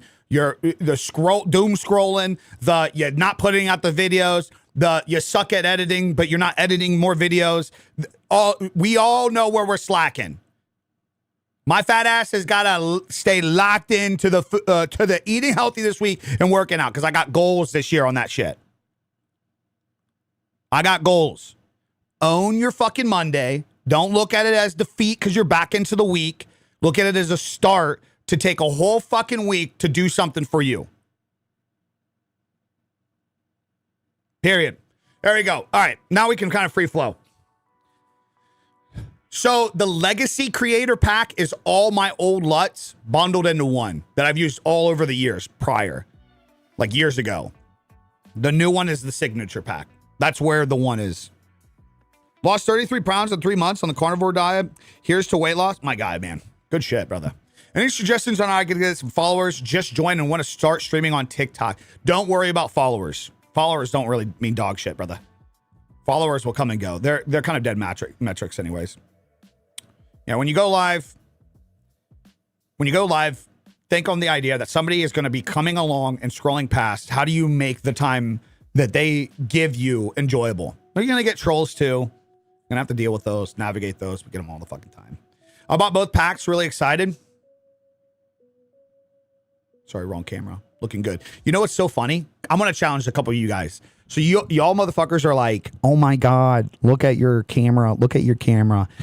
So it's ironic today I'm testing a lens on my other shit. Y'all should go to like Twitch, Kick, or YouTube. Just take 2 seconds. I just want to see some of you guys' reaction on TikTok. Like, you don't have to go to those chats, stay in the TikTok, but like on another device or something, go to biggie.co and open up one of those streams. If you guys think the fucking TikTok stream looks good, which I guess, granted, right now, actually, in my opinion, the fucking YouTube stream looks like shit because it's being downscaled to 720. But it's crazy the difference. It's fucking crazy the difference right now. I just wanted to have some fun today. That's another reason why I'm going down the path that I'm going down. So the individual earlier that asked earlier about isn't some of this supposed to be fun? Yeah, I do agree with that to an extent, for sure. Absolutely. Absolutely. This is my fun. Checking out tech, checking out fucking cameras and gear and shit. Like, that's the fun portion that I get to have. I enjoy this process. I enjoy being able to pop in a new lens and fuck around with it. I love that shit. Hold on. Dude. We came across, we interacted with a fucking realtor the other day, and she has been nonstop. Is this a movie? What isn't this crazy? I love this lens so much. I wish I could find out more ways to use it. It's a creative lens. You know what I mean? Do you need a TikTok stream code for Atom? So I don't stream through Atom to TikTok through Atom. I do a virtual camera out to TikTok Studio, and that's how I stream to TikTok. Yes, they are drastically different, Wrestler. Guys, people are confused about this. You have the new ones. If you bought the original ones, even if they were at $10, it doesn't matter. The new ones are in your email. The new ones are in your email. I do have a candle burning. Oh, it's not in scene. Yeah, I do have I'm a little fucking scent slut. Yeah. Yeah, I am.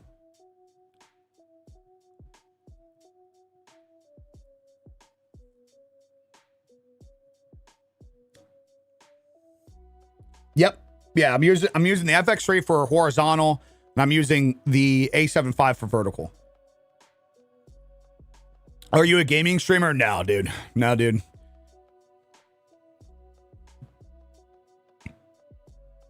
I actually gooped the other night, guys. Oh my God, dude. Any fucking art guys in here? Bro, I went in with a free kit.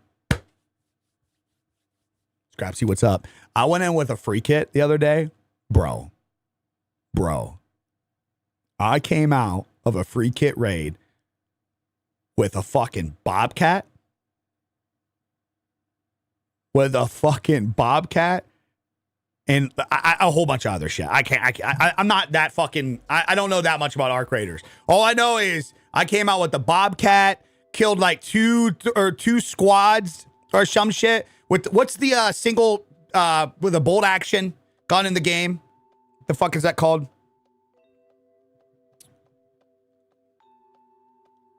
Pharaoh. Bro, I don't know what happened. My shots were on. On.com. Saying again, no disrespect. Wait, what do you mean? What did I miss from yours? I think a message of yours didn't go through. What would be worth the investment? Did you kill me in the extract? No, I didn't kill anybody in the extract. How dare you assume I would do such a thing, Duke? Why did a Big E kill you in the extract? Oh, is that what's going on right now? It's end of the season right now? No, because Saturday I played Friday night. I played Friday night. We only played for a few hours. We went to can't remember the fucking map names. Where all the buildings are, and then there's the hospital area. No, I killed the people that we killed that had the Bobcat. I killed them at the top of, is it apartments? Does that sound like a location? Buried City. Yeah, so I was in Buried City. We killed somebody at the top of apartments in Buried City. Dude, they were so pissed though. Free kit, man. I have a Sony ZV-1. I heard good things about is that the crop sensor one? ZV-E1's the full frame. Is that the crop sensor one, guys? Use Elgato Keylight Air. I brought a big softbox and I thought I had a new camera. It makes all the difference. It does, man. I don't know why people fucking debate it all the time. Well, the problem is you make these. Here's the issues. It really do be our own people that give us the wrong advice, guys. That's what sucks about this. See, the whole like knowledge world is just like, dude, it creates such like egotistical. Well, and then this is what happens when people gatekeep too. Like, I'll put out a video saying, guys, it's actually not the fucking camera that's like holding you back from getting like a look that you want to get. Like, okay, what you see on TikTok right now, is this a $3,000 camera? Sure. Isn't it an expensive lens? Sure. Guys, I have it in USB-C mode. So for those that don't understand what that means, this is a dulled down version. This is as basic as a mode as you can get on this camera. You are not getting the full sensor readout. You're not getting the full fucking potential quality out of this. It's confined. What you see on TikTok, you can get the same look with a $300 lens and a $500 camera. You don't need a $4,000 setup. You don't. You can get the look with that. So the problem in this space, in the world where like people are like want to know, is people want to be respected so much in their craft that they create more problems. If you guys go look at some of my videos on where I talk about like a camera or lighting, you'll see exactly what I mean. It's these fucking creator snobs, these like photographers and videographers that they want to remind people what they know, that they try to overcomplicate things. You're giving bad advice because you're not telling everybody about specific ISO, native ISO on this camera, full frame readout, crop sensor. Bro, dog, these are social media apps. These are social media apps. You don't need half that shit. Another boring stream about nothing and another crybaby bitch coming to bitch. So interesting. Weird how that works. Weird how that works. And he said again, which means he's been in here before, which means that he knows the style of content, but just still comes and consumes it anyways. I mean, brother, what a pathetic life you got to have if you're consuming something you don't enjoy time and time again. That's fucking weird. Oh, that's weird shit, man. That's weird energy. How was TK? It was good people, bad timing. Yeah. This first one, ZV Line. It's a point and shoot camera. Yeah, I've heard good things about that. How much is that camera? Yeah, I believe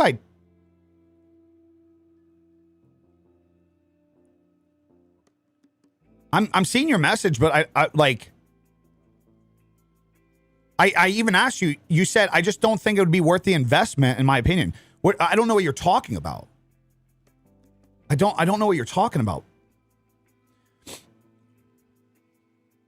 But yeah, that's the problem with the content talk, man. So you can give just general advice that makes it easier for everybody. You, of course, brother, got to do what a brother's got to do, make a living. But I don't believe in a 25. Okay, let's actually talk about that. No disrespect to you, Biggie. Of course, brothers got to do what brothers got to do to make a living. But I don't believe in a $25 price tag, or let alone any price tag for YouTube growth guide. So it's okay. So let's back it up a little bit. It's not a YouTube growth guide. Anybody that's got the blueprint in here can contest. Okay. That's number one. It's not a YouTube growth guide. It actually even says in there a basic, there's a list in the description on who it's for and not for. So the reason why for you, it's not worth it for you is you said no disrespect to me. So I'll throw it back to you. Yeah, I'm great. I'll throw it back to you. No disrespect to you. The reason why you don't find value in that is because the things that are actual valuable in that blueprint, you're not willing to do those things. You're fine. You're fine. You currently right now have not done those things. You don't see the value in it. And that's fine. And this is why I say don't buy that if you're at this point in your journey. Don't buy it. I tell people all the time, if you are in a place to not buy the shit, don't buy it. You don't find value in it, don't buy it. It's not for you right now because you don't get like the bigger picture. Does that make sense? Don't buy it. It's not worth it for you. If $25 is too much for building a system and understanding your shit, it's not worth it for you. It is too much for you right now. You need to get to that gap. You need to get to that point to understand the value. Does that make sense? If you aren't willing to invest $25 to improve your workflow as a creator, you aren't ready to grow. Right. And there's nothing wrong with that. I don't know how to be a good content creator in general, but it's always been a dream since I was 9 years old, and I'm 27.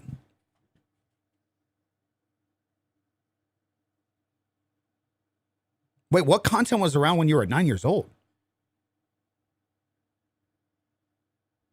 What content was around when you were 9 years old? What? To where you were dreaming. Was it YouTube? Well, yeah, I guess YouTube has been around for what, 20? Oh, fuck, YouTube has been around for 21 years now, isn't it? Legally old enough to drink. Legally old enough to drink. 25 is nothing. I have thousands of dollars in subscriptions per year. I mean, it is kind of in that. So the comment. So the biggest thing that most people find the value, it's the system that is being put in place. It's the accountability system. But this is why I tell people all the time, you don't even need the blueprint. You can just hold yourself accountable anyways without the blueprint. Where the real value is in it is like me actually creating the template to be able to hold yourself accountable. So like buying it, downloading it and having the app on your actual phone to be able to hold yourself accountable. That's the real value. The original was like $10 and it was just more informative. And then what I did is I restructured it to be more educational across the board, and it's a checklist. Yeah, it's everything. It's a blueprint book. It's a README. In the README, it is explaining the nuances with different things, clipping systems, how like OBS and shit like that. And you get a Google Sheets download of actually being able, it doesn't come with an app itself. It's a Google Sheets download. So you download the file, you make sure you have Google Sheets installed on your phone, which is what I use to organize everything. So like my weight loss planner's in here, my weekly planner's in here, my weekly and monthly. So like that's my day today. And then the creator blueprint shit is in there. So you get on there. Okay. Did you do your daily this? Did you do your daily that? Okay. Now you focus on the weekly. Did you do your weekly this? Did you do your weekly that? Started making content in my mid-30s, still going around into my 40s. Fuck it. Yeah, dude. Oh my God, man. The average, dude, as I'm rounding up into my 40s, dude, social media is like it's such a fucking, oh, dude, it's such a funny world. Like we discriminate age. Dude, isn't it crazy? Isn't it crazy how we do that? Bro says he don't sound like Peanut. Bro, I don't sound anything like Peanut. If you just listen to his stream, go listen to a video of him while I'm talking. I'm 52, been full-time for almost 6 years. Hell yeah. Look at the title grandpa. Yeah, age doesn't matter. Age only matters to people that are insecure. Just like, dude, like the amount of tech products that somebody young consumes and social media, these are all built by people in their 30s and 40s. The things that everybody finds fun and they're like, I'm going to make a career out of, or I'm going to do this. Like, dog, everything that you do is built by people that are in their 30s and 40s, man.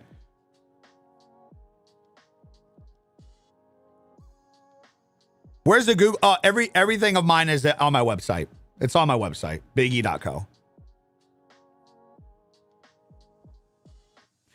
The thing is, like I said this in a recent video and in a recent vertical, I think inherently the big problem is some of you guys really overcomplicate the idea of what it means to be a content creator. You try to replicate the feeling that you watch somebody create content and it gave you a feeling. And there's something about that to where it was an escape for you. That person provided content, whether it was like your vloggers, your Roman Atwoods, your Casey Neistats, or your streamers, your Tim the Tapmans, your fucking your Ice Poseidons, like your Aiden Rosses, even like it doesn't matter. Something about those people showing up and doing something on camera took time out of your day, right? And maybe you had a shitty day and maybe they made it feel better, or maybe you've seen some rage bait shit, Bar Peanut, another example. There's something about them just showing what they're doing that it makes you feel good about your day. And a lot of people will look at that and be like, I want to do this for other people. And so they overcomplicate what that means. And this is where I always resort back to the thing where like the most common thing, streaming. The most common thing is streaming. Most common connection. I know some of you guys can relate in here. You discovered streaming because you watched a gaming streamer. On average, that's pretty likely, right? So in your world, you're like, I gotta be if I want to be a streamer, I gotta be a gaming streamer. And what I always find interesting about this is how people don't see that this is a tool just to connect with people. The whole point of content creation is you are just taking something you're into, you're putting it together in a format to share it to the world. That's all it actually is. You're taking an interest and hobby and you're putting it out there. That's really what it is. That's really what you're doing. And I just always found it interesting throughout the years how many people would be like, okay, I have to be a Call of Duty gaming content creator. But then they don't even really fuck with Call of Duty like that. They just think that's what they have to do.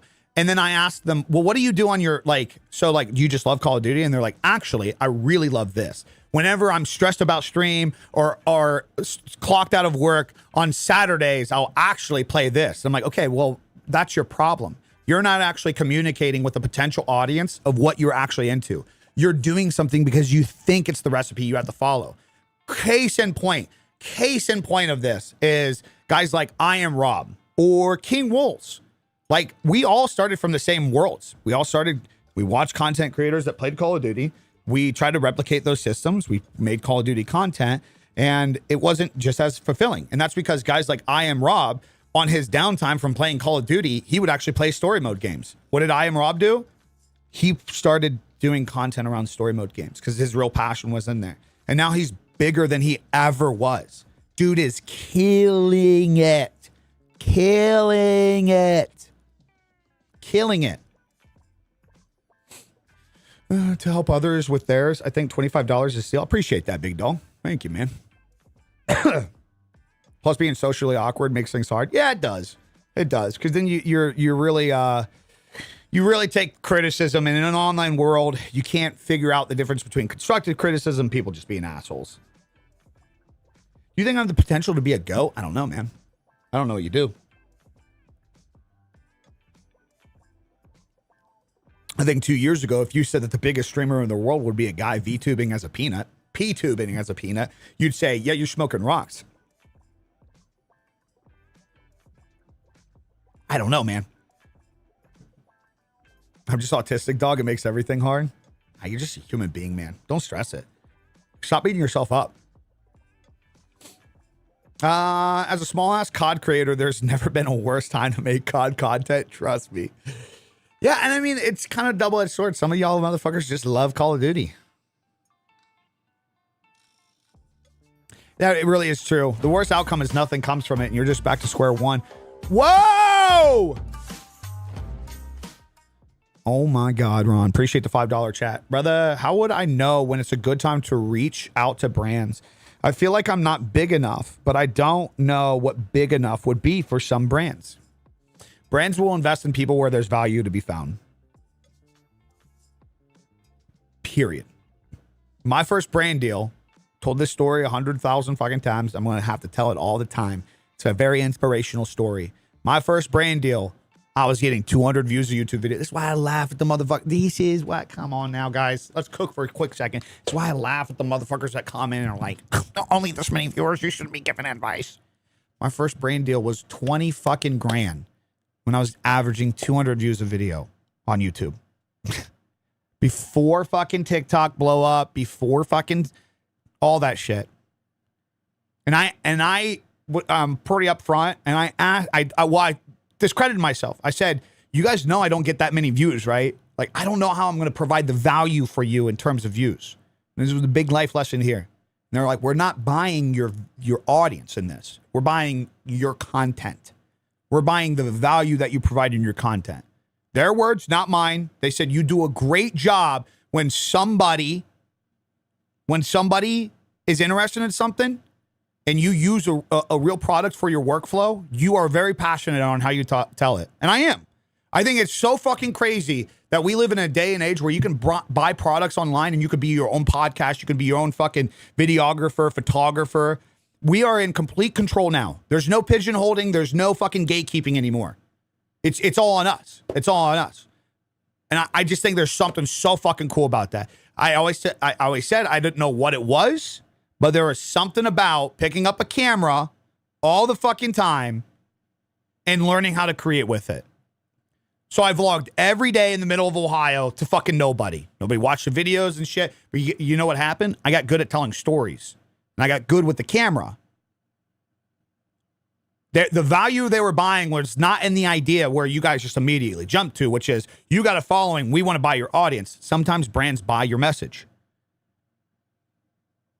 They weren't buying it for putting it on my page. They were buying it for putting it on their page, guys. They wanted to upload the content that I made to their socials and their channels. There's multiple ways that you can provide value to a brand. Sure, you can have a following. Yeah, they buy the personality and the skill. Sure, you can have a following and they're buying your views. And there's like a trust thing, for sure. But brands will do more than that. Can you provide value to them in other ways? Can you utilize their service, their product, in a way to where it's incorporated into how you help other people? If you guys don't think that brands aren't going to take advantage of the new direction I'm going, you're so high. Brands over this next year are going to see, whoa, he's resonating with content creators more. This is the direction he's going.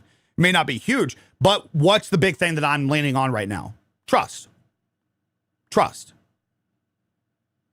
You trust me now that I'm like, this is a really good keyboard because I made a video on it without a brand deal. Because I'm like, for creators, this is a crazy keyboard. $100, you can connect to 3 different devices. You get the fucking switches. I'm just like, this is a cool fucking piece of product that I use as a content creator. That's trust.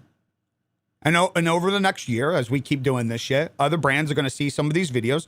Brands are going to see the videos where I'm like, guys, it's not the camera, it's the light. And they're going to be like, hey, we have a huge opportunity here. We're an affordable light company.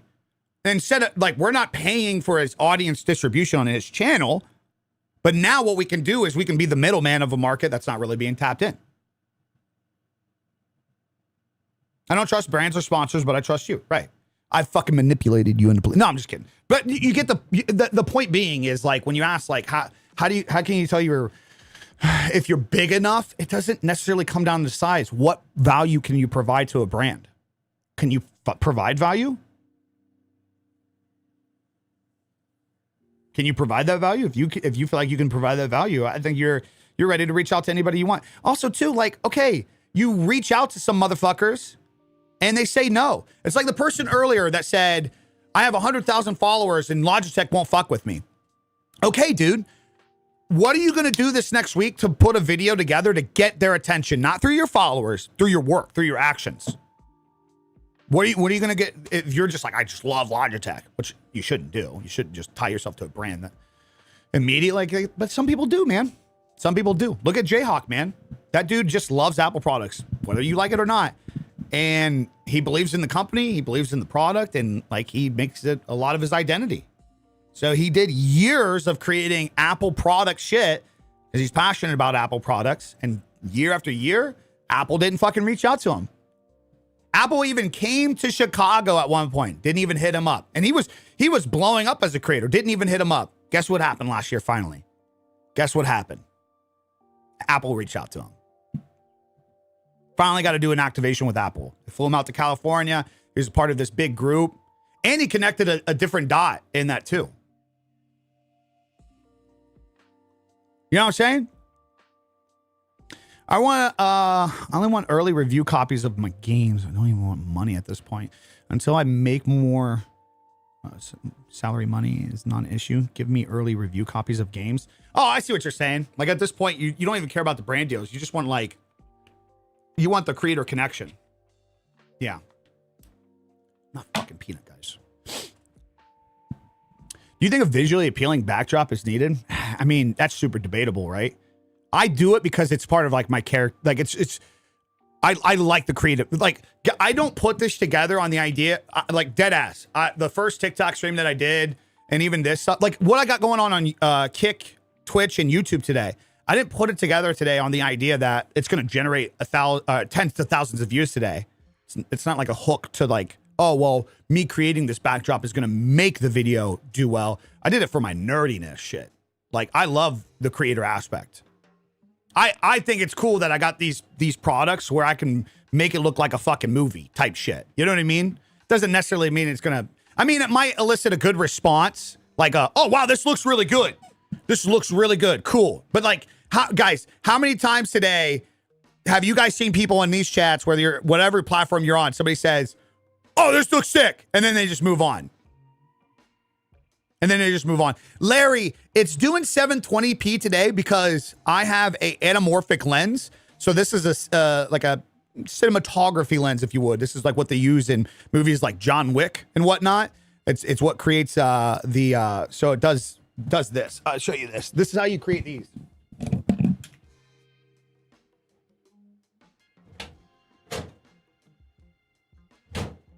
TikTok's going to be super confused because they don't see this. But you guys are going to love this. You guys are going to love this. So this is how in movies they get this look. You know what's not really doing it right now because of you guys see the lens flare, like flaring across the screen. If I didn't have my, my on my Pro Mist on it, you'd see it'd be like much more intense. You see that flare coming across? You ever wondered how they get that? Those lens flares? It's because the image is being warped. Yeah. Yeah, that's on the FX3. But for some reason, this is where I'm going to lose people because they don't understand what I'm talking about. But I love this shit. So for some reason, so the technical aspect ratio of this is 256, not 19 or 19 by 6 aspect ratio. Or 16:9, sorry. Brain fart there. So it's 256. So it's a 1920 width by a 750 height. And I think what's happening is on YouTube, because it's a 750 height, it's automatically reading it as a 720p out. So it's automatically downscaling it to 720p. It sucks, man. You guys are missing. I posted a screenshot on my Discord. The fuck it, you guys don't even see anywhere remotely close to the quality that it could be. Kind of sucks. I just want to have some fun today, man. I don't care if it helps the fucking views or not. Yeah, it's all at 740p, 720p. It's all locked in there. But that's why I think some people are saying that it looks better on Kick and Twitch than it does on YouTube, which is crazy. But well, I mean, it makes sense. YouTube's automatically shrinking the resolution down. It's not reading it as a 1920. No, I got 2 cameras set up right now. 2 cameras set up. A7 V and the FX3. So this is my nerd, guys. Sure, it'll get people asking more in chat, which will help with chat engagement. But people aren't going to just stick to the question of, does the backdrop help? Do you think, like, imagine the ignorance of just thinking that the viewer is so stupid that they're like a fucking fly to a light. I'm just going to sit here. Don't even care about the comment. Like, people will make a comment. They'll say, what is this? And they'll move on. And that's fine. Interaction. We like that. ZVE2? Wait. Did they come out with... Wait.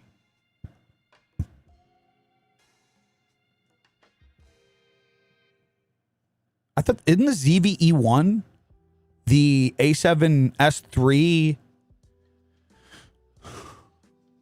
sensor in the compact body? Did they come out with the ZVE2? I just spit everywhere.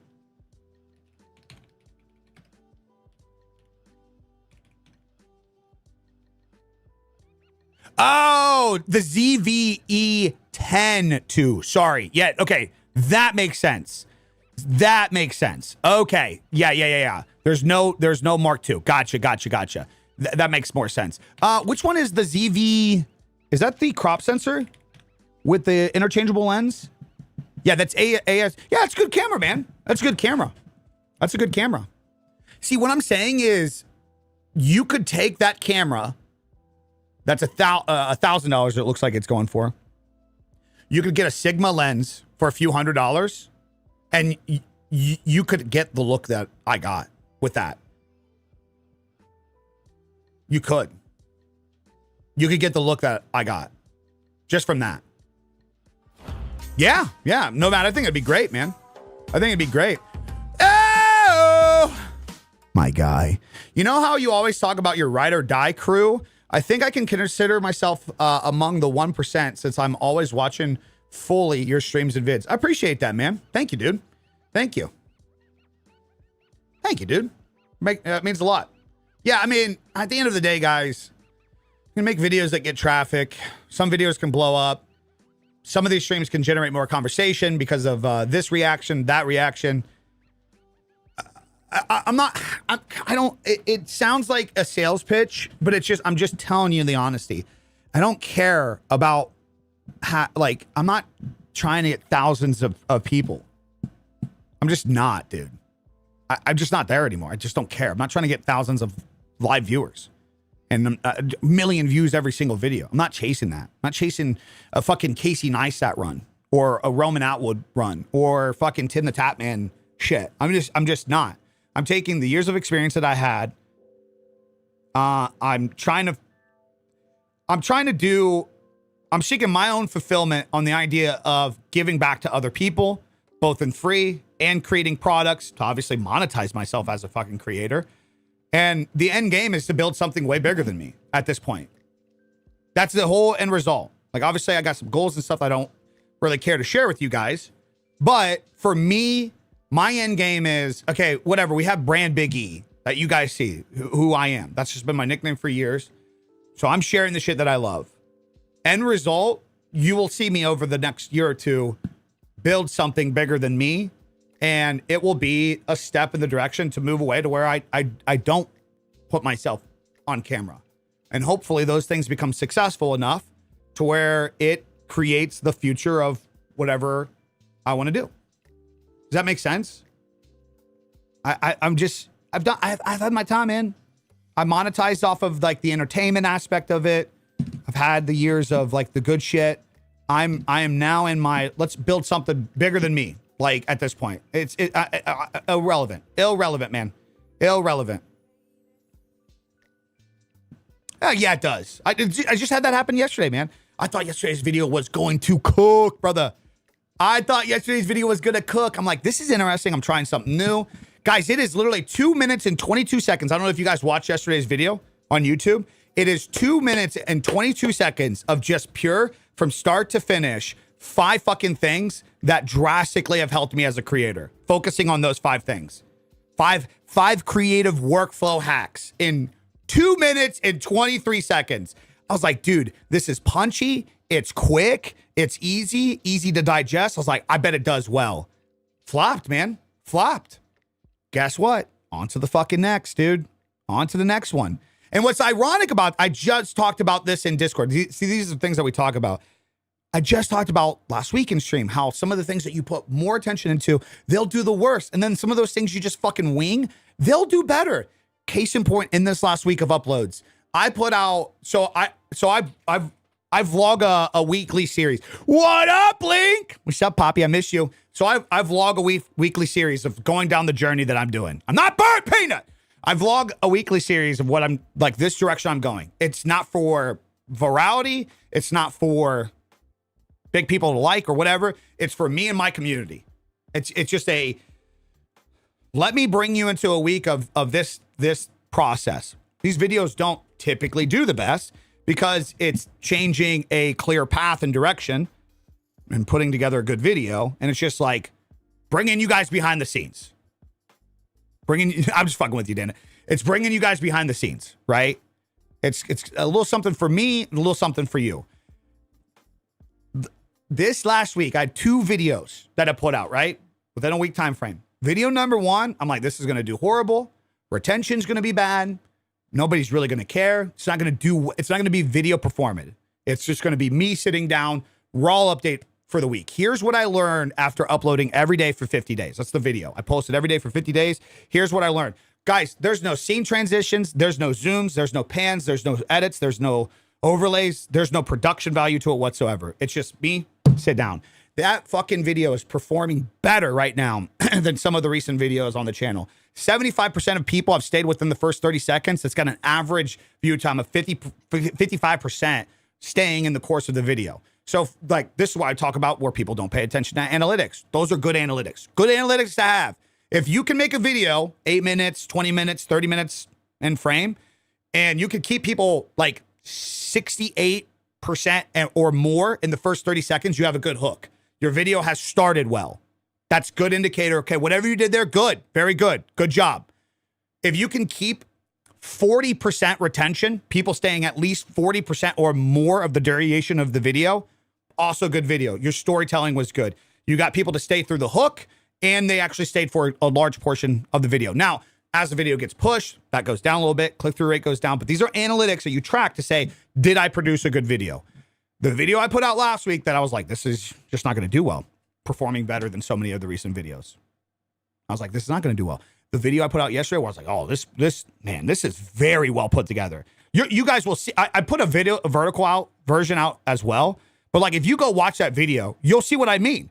It is straight in captions, transitions, overlays, text, boom, boom, boom. And this is what I was talking about at the start of the year in a couple of videos where I like, the thing is, the culture is shifting. People do like raw. They like relatable. In this age where everything is AI, there's just so much quote unquote saturation out there.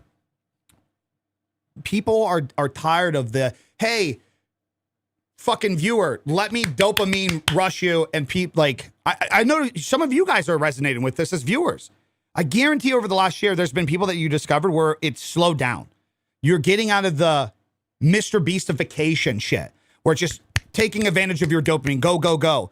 And you're starting to resonate more with creators that are just doing cuts or just raw sit downs. This is why you guys like Sam Solik have blown up.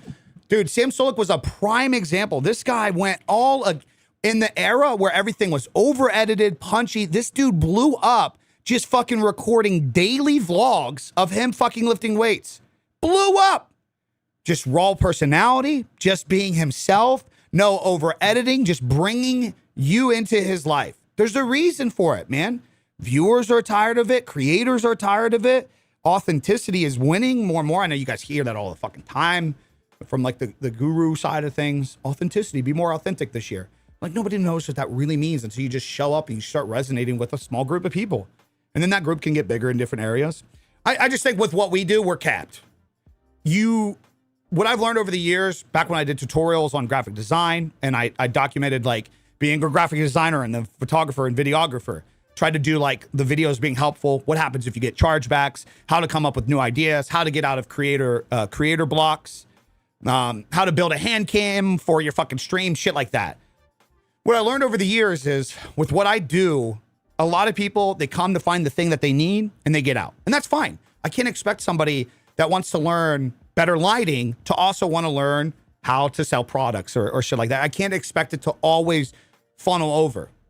You just can't. It is what it is. People forget they can edit the video after they upload. If there's a part of the video that kills retention. Yeah. So my number one video on my channel. So at one point, let me explain this. That's a very good key point. A lot of motherfuckers sleep on this on YouTube Studio. If you go to my YouTube channel and you look up most popular video, it just hit 800,000 views. That video was already doing well. So it's best desks for gaming setups. And I made it in 2023. Yeah, 2023. So best desks for gaming setups. And it's just this whole video of how, like, best ways from budgeting all the way to high end, how you can build a good desk for your gaming setups. Now, at the time, my older video, how to get an insane desk setup for under $100 at IKEA, that was doing better than the other one. 2024 hit, and I looked back at that video as it was doing well, and the opening hook was, today I'm going to show you the best desk setups for 2023. And I was like, oh, the video now that it's in the new year is kind of like flatlining. It's not doing the best anymore. It got a few 100,000 views and it just kind of stopped. I went in, I cut the intro. So it no longer was 2023 oriented. It was just, I can't remember the actual here. Can't remember how it hooks in now. So if you're new here, over the years, I've tried a variety of different desk setups from your cheap, affordable. That's what it is now. 800,000 views now. That video popped off. Like it gave it, like you can even see in the graph, it like hit a new life. Crazy. Hit a new life. So yeah, fucking good comms on that. A lot of people don't know that. Yeah, you can edit. This is what I do on the my YouTube streams. So like I had my intro and everything, and then I set a highlight mark. The stream will be done at the end, and then I will start the stream exactly where I say, good morning, here's what we're talking about today. So that way the stream will live in like a more of a VOD sense. What do you think about creator that's stuck getting hit with promotional prompts? I get engagement, but I always get asked to do promo. Wait, what do you mean? Oh, wait, are you talking about those things where it's like, what the fuck? Like follow bot things? Is that what you're talking about? My desk is small and I'm tall, so it sucks. Yeah. I just made a desk setup video talking about that. Like what my preferences that I've learned in desk over the years, and depth is a huge thing. It's a non-compromise. Dude, I gotta take a piss. Do we shut? What time we got here? Do I go? I'll go a little longer. Let me go to the bathroom real quick. Let me go to the bathroom. Be right back. One second, Allie. 1 second, guys.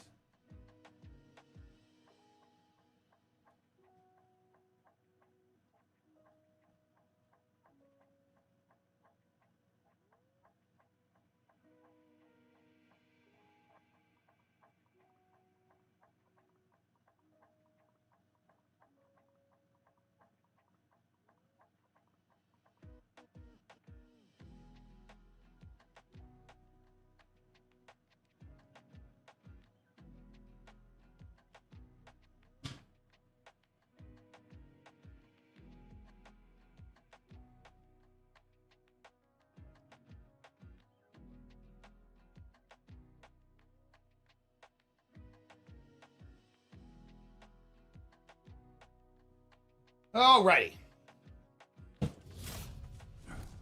1 second.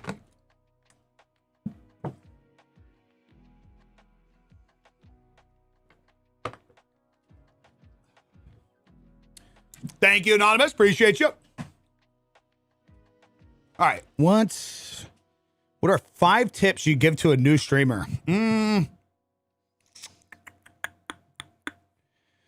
Oh, fuck, man. You really put me on the spot. 5 tips I give to a new streamer. Tip number 1. God damn it, dude. Fucking hate these. I'm bad at these.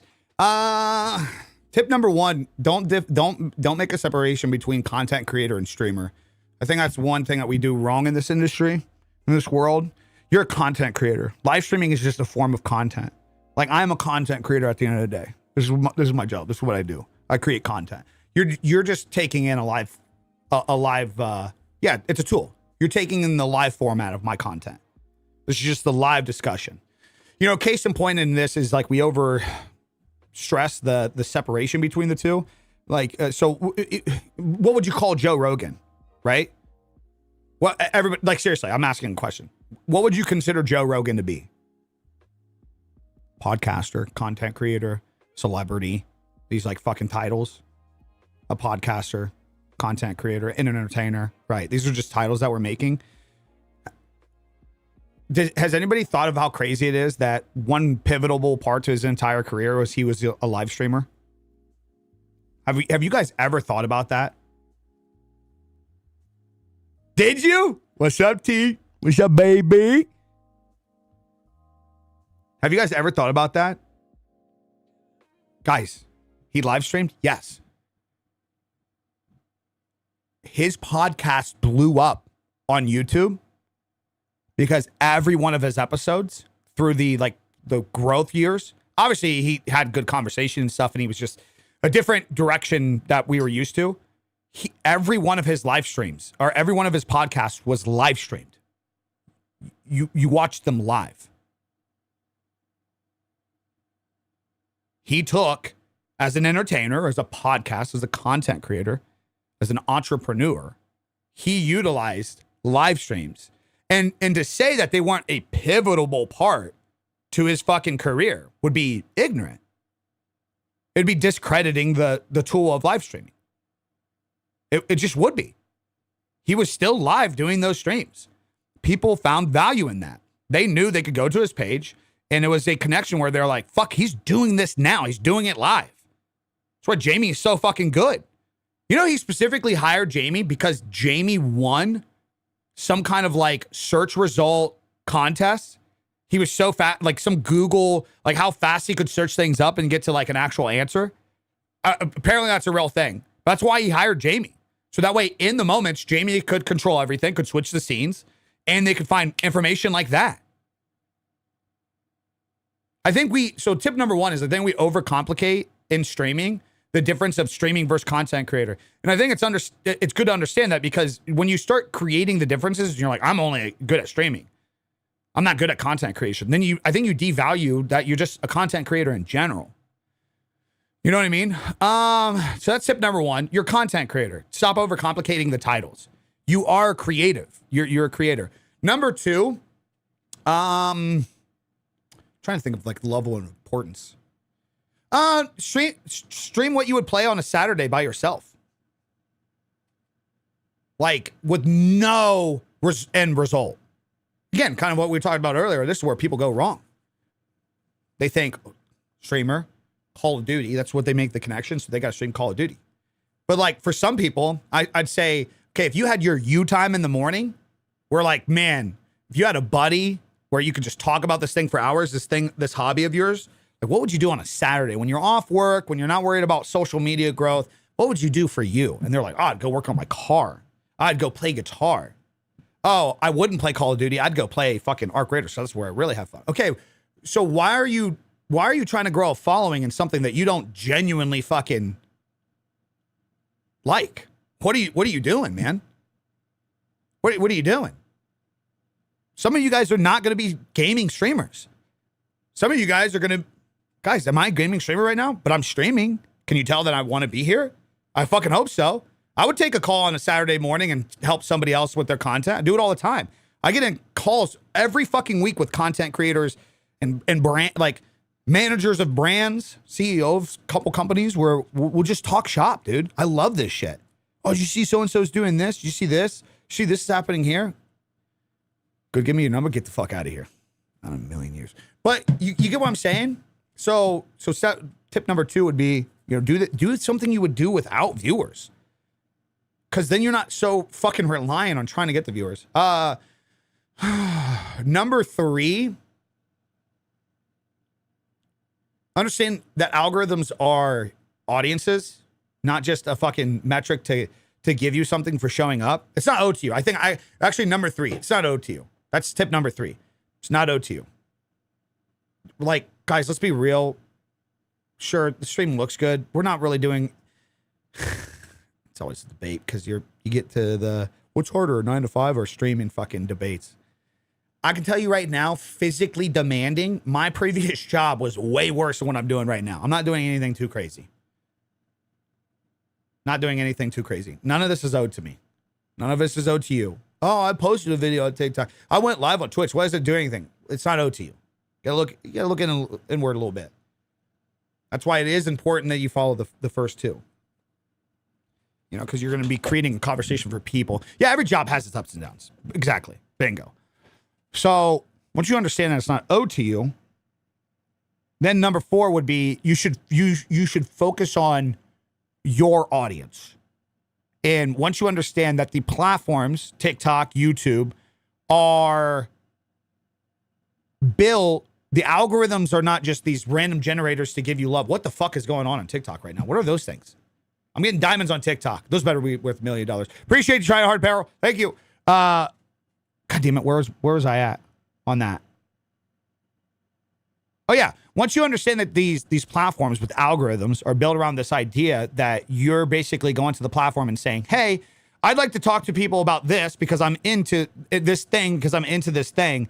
And it's your job to title and do the advertising correctly to try to bring people in with that.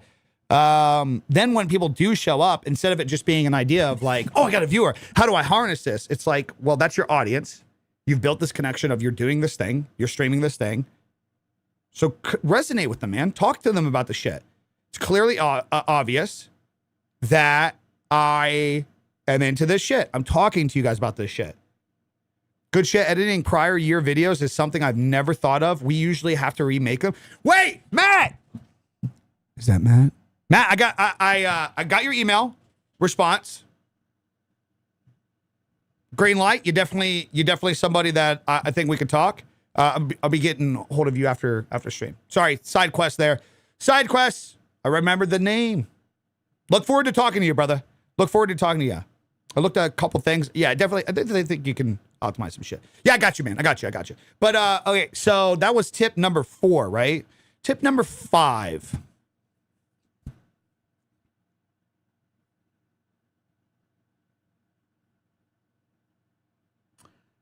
Systems. Yeah. Systems. Your routines. It shouldn't be random. Tip number 5 for a new streamer. It shouldn't be random. Like, do things with intent. Do things with intent. Like, have a schedule. Create balance. Create a rhythm in your shit. This is why the blueprints, the streamer and creator blueprint, is built on this whole entire foundation. If you're just throwing darts at the dartboard and just hoping something sticks, you're never intentional about something. It is just so hard to wing it, man. It's the fastest way to get burnouts, the fastest way to overstress about something. Set your schedules. You're going to go live this day, this day, this day. Be intentional. Even if you're starting off, who gives a shit? Somebody makes fun of this idea that you're trying to be more articulated than what you should be. Fuck them, man. That's how you get successful at anything. At anything. You do shit with intent. Okay, I'm going live this day, this day, this day. That's the time that I give my community for this. The other time's got to be me creating content for this. The other time's got to be making sure, like, here's the slept on thing about foundations. I should have actually included this in the blueprints. I might actually update this. I think it's actually crucial that everybody should be doing something weekly for them. You should. Bro, this idea that you can't have the time to take care of yourself, bro, it's such fucking bullshit. It's the biggest lie that people give. So then that way you never feel like you can do it. It turns out you actually can start streaming, learn content creation, edit your videos, and hey, you want to lose weight? You can also start implementing that. I'd argue that some of the most successful people that I've met in this industry, the times where they really fucking start to grow is when they start focusing on themselves. Bro, I don't know how to explain it. It's so addicting, man. Looking slim though. Hey, you notice, man. I'm on it, man. I'm on it right now. And like it feels so good. Cause like I can't control how the stream's gonna do today. I can't control how the videos I'm gonna post today do. I can't control a lot of things. You know what I can control? I can control like going out and being a little active. And it's fucking good. I can control my sleep. And it's fucking good. Makes me feel good. Those are small wins. Small wins. The best streamers did it their way. They did. Look at, like, you look at even Tim the Tap Man. Well, everybody hits a grind journey for sure. But, like, look at Tim the Tap Man. All this crazy growth, blew up. Remember he gained all that weight? I feel like he fucking transcended when he lost all that weight. And he built a routine. You can tell he got, look at, like, Ninja's comeback over the last couple years. Just so fucking good. Most people are so focused on getting big and being successful that they don't even know who they are and what they like. They focus on what other people want from them. Right. Also, that's super subjective. Bro, I know creators that like, they're not the biggest and they're not the most successful and they kill it, dude. They fucking kill it. They monetize well. They got great connections. Their communities are, bro, I know fucking, dude, some streamers I know have communities of 100, 200 fucking people. Which is, it does seem like a lot, but they got fucking more subs and more community support than fucking people with thousands. Now that's rare, right? That's rare. What about boosting posts? Does it kill your growth? I have no experience in that. None. Obviously, if you're a product or a service, boosting posts might help, but I have none of that. If you wear a mask, you'll forget to take it off. Damn. Holy shit, dude. That's kind of bars. That's kind of bars. We have our moments, but incentivizing on here is my struggle right now. Wait, what do you mean?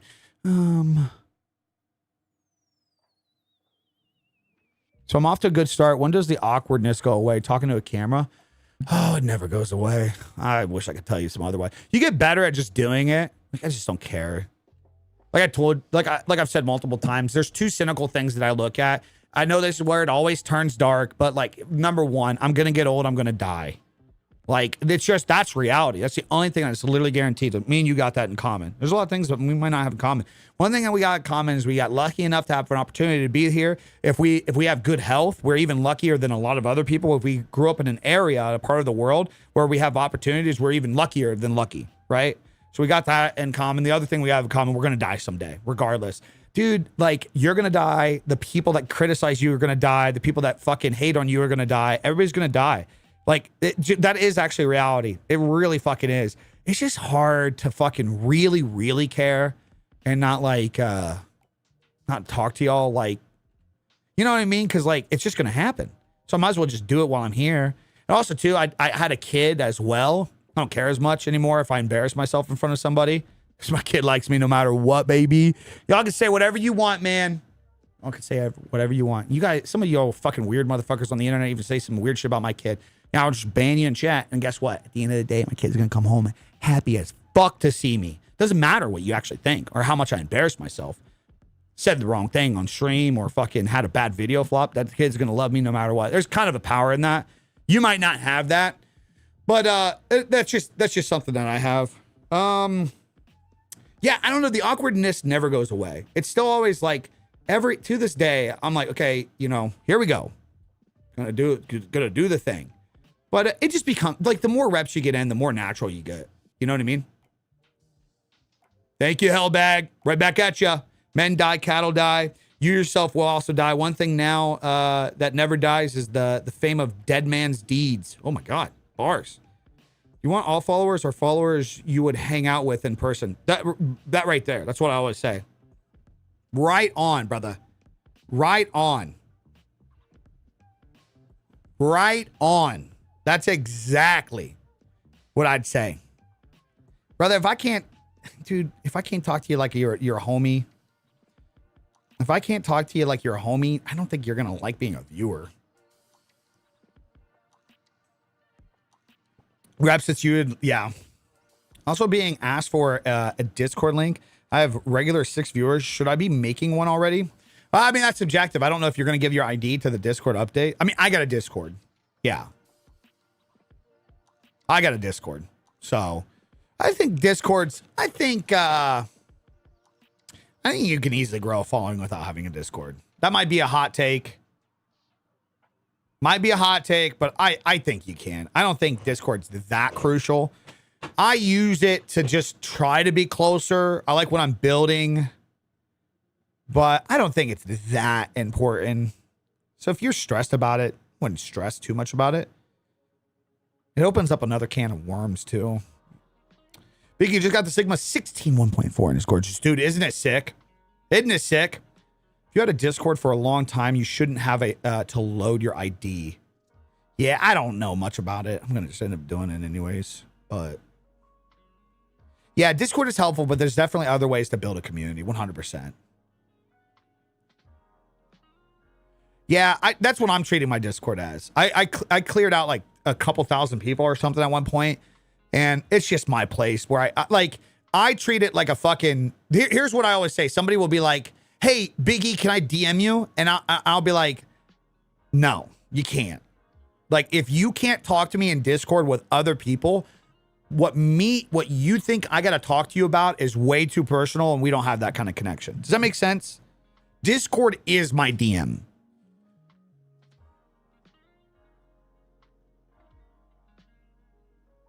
You know what I mean? Maybe, Josh. Maybe. Oh, you do have to have boundaries, for sure. I had a Discord. Oh, I already read that. What's your intake on the Shure SM7B? It's a good microphone. With my setup, this was just better for me. I have the Shure SM7B still somewhere. If the thing wasn't so dirty, I'd fucking say I'll sell it to you, but I just feel bad. Like, the fucking thing's got all the fucking nasty shit. Can you wash those? There's a lot of products that I still got to fucking get rid of this year. I got to clear out inventory. It's actually on my list to put another thing up for sale this week to get rid of, and got to work on taxes too. I'm not looking forward to that. It's actually the first thing I'm gonna do when I get off here today. That I got noted down for the day. I'm gonna work on some taxes, get the vertical out of the way, and start planning the rest of the week out. Intention, guys. Intention. Yep. You can wait. Really? Mello. I don't know if you got Amazon Associates set up. If you don't mind, link your link in Discord. Go grab that for me, because it sounds like you know where it is. Go grab that for me, and I'll use your link. I'll use your link, brother. Yeah. Yeah.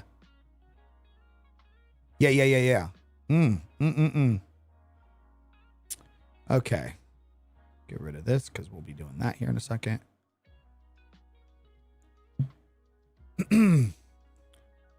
Came out and said most of us have already given them enough info and won't need to show IDs. Wait, really? Also, the verification stuff is access to not suitable for work content in Discord channels? Wait, what? What's up, Bergs? Is that true? So, like, we don't all have to put in our ID. It's only for people that specifically use certain channels for that. Appreciate you, Josh. Is that true?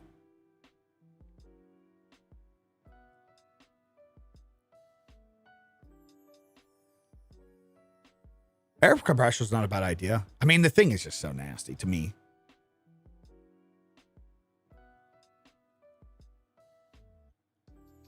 Interesting. So some of us might not even have to put in our ID. Oh.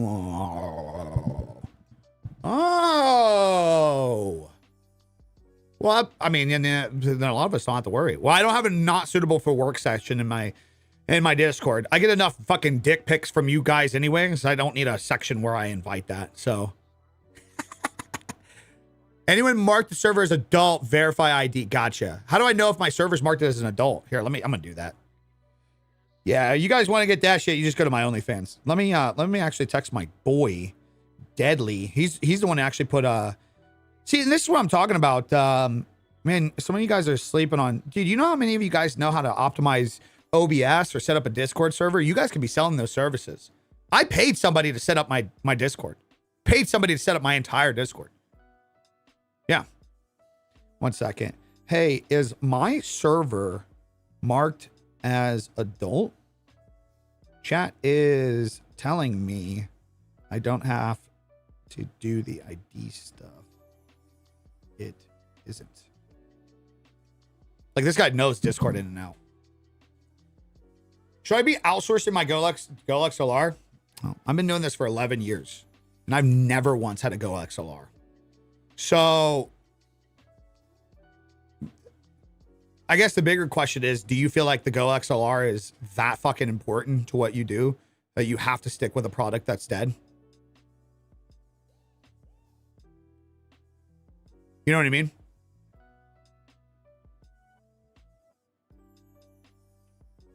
It's being hate baited a lot on this anything anymore.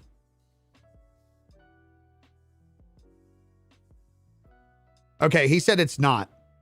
Said it is not good, sir. So I might not have to worry about it then, huh? Moving from vertical only live to dual vertical horizontal. Any tips? Yeah, throw the number demands from your short form streams out the window. The power of streaming horizontal to YouTube is the watch time of retention is going to be so much better. You might get 100 viewers on your 100 viewers on your short form streams, but of those people, your average watch time is super low. You might get 10 people on your horizontal, but you're actually building a real audience. Would you rather have 10 people that would actually stay and watch and engage and build a community and invest into you? Or would you rather have just more views? It's a bear skull. Oh, fuck, man. Are we on the Kick homepage?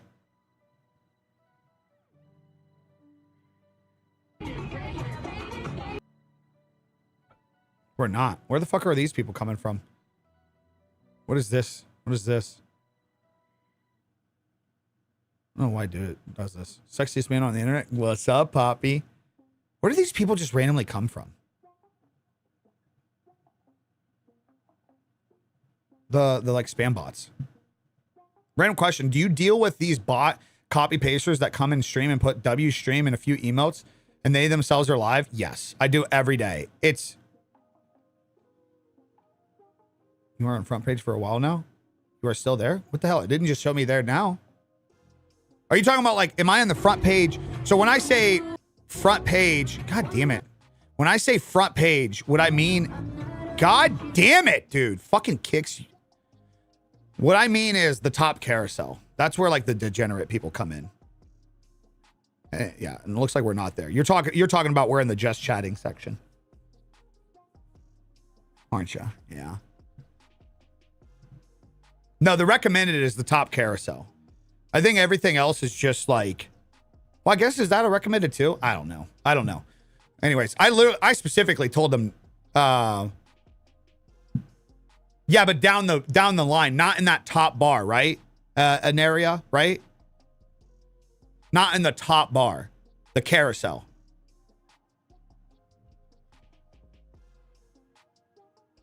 Oh, am I? It didn't show me on there for me. I specifically told Kick not to put me on there. Literally specifically told him. So I'm in a cinema, respect the wide stop. Yeah, I wanted to try some. Costa, I just want to have some fun today, brother. I just wanted to have a little fun today. I wanted to have a little fun. It's crazy. It looks better on Kick and Twitch than it does on fucking YouTube right now. Because YouTube's downscaling it. So, anyways. Yeah, yeah, I don't like being put on there. It's just, it's so stupid.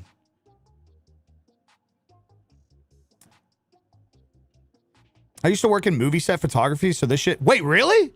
I didn't know that. Hell yeah, brother. That shit's dope. I was just telling Chad earlier, like I would for sure work in an industry like that behind the scenes, man. I love creating, dude. Well, hell yeah, I appreciate it. You seem very well integrated into streaming. Have you considered making your own site? Like a streaming website? Hell fucking no, brother. I'd work in the industry though. There was a time where I was like, why? I seriously considered the idea of like, Kick, why don't you just hire me? Like, instead of like, why don't you just hire me? But I'm like, Like, if YouTube offered me a job tomorrow, I'd probably fucking take it. I love the industry. I think there's just, I mean, we haven't even begun to see the doom scrolling shit where it's like full fear, like it's like end of times, like oh god, you guys are screwed, dude. I don't think you guys realize we're not even tapped into like the potential of this industry. Not even tapped into it.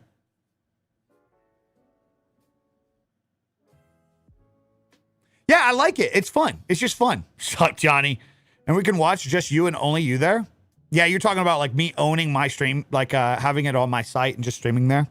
There was actually a point where after like the Twitch years early on where I was trying to build that, but I'm not. Streaming is just a tool. It really is just a tool. But I have been growing my email list on my website to like actually own my following. I've definitely been doing that for sure. For sure. That's super valuable. Started as landscape photographer and segued into movies, and now I stream full time. Been following for a minute, man. Love the. I mean, I always see you interact, dude. Also, used to do marketing for the Steelers. It's always. I just always find crazy. Fucking. I think it's crazy how like so many of our connections are fucking tied into different areas and shit. I just think it's crazy, dude. It's crazy. I love the shit, dude. I think that's what I like about this world, dude. Second. There we go. Sorry. I really feel like content creation is one of the only ways people without tens of thousands of dollars in capital can make decent money with their own hours. Well, the thing is, like, people can turn like they don't even have to be a content creator first. They could be a product brand first, and then utilize content creation to even grow that. I think that's like, I'm answering an email back today where that's what literally somebody, essentially along the lines that somebody does. A ton of cool people with different backgrounds and professions in the space. I'd imagine. It's a good book to have a reference. Mosey talks about, well, he's a great example of this. Like he himself is implementing live streaming as well. Ooh, my guy. I honestly think you should create an agency. Not a fucking chance. Unless you're talking about a creative agency, like helping tie creators to designers and videographers and editors. But not in terms of creators to brands. Not in terms of creators to brands. You got to understand something. I'm gonna try to say this as nice as possible. As much as I love like this side of things and talking about the things, you have to understand a lot of creators are lazy, and a lot of creators are self-centered.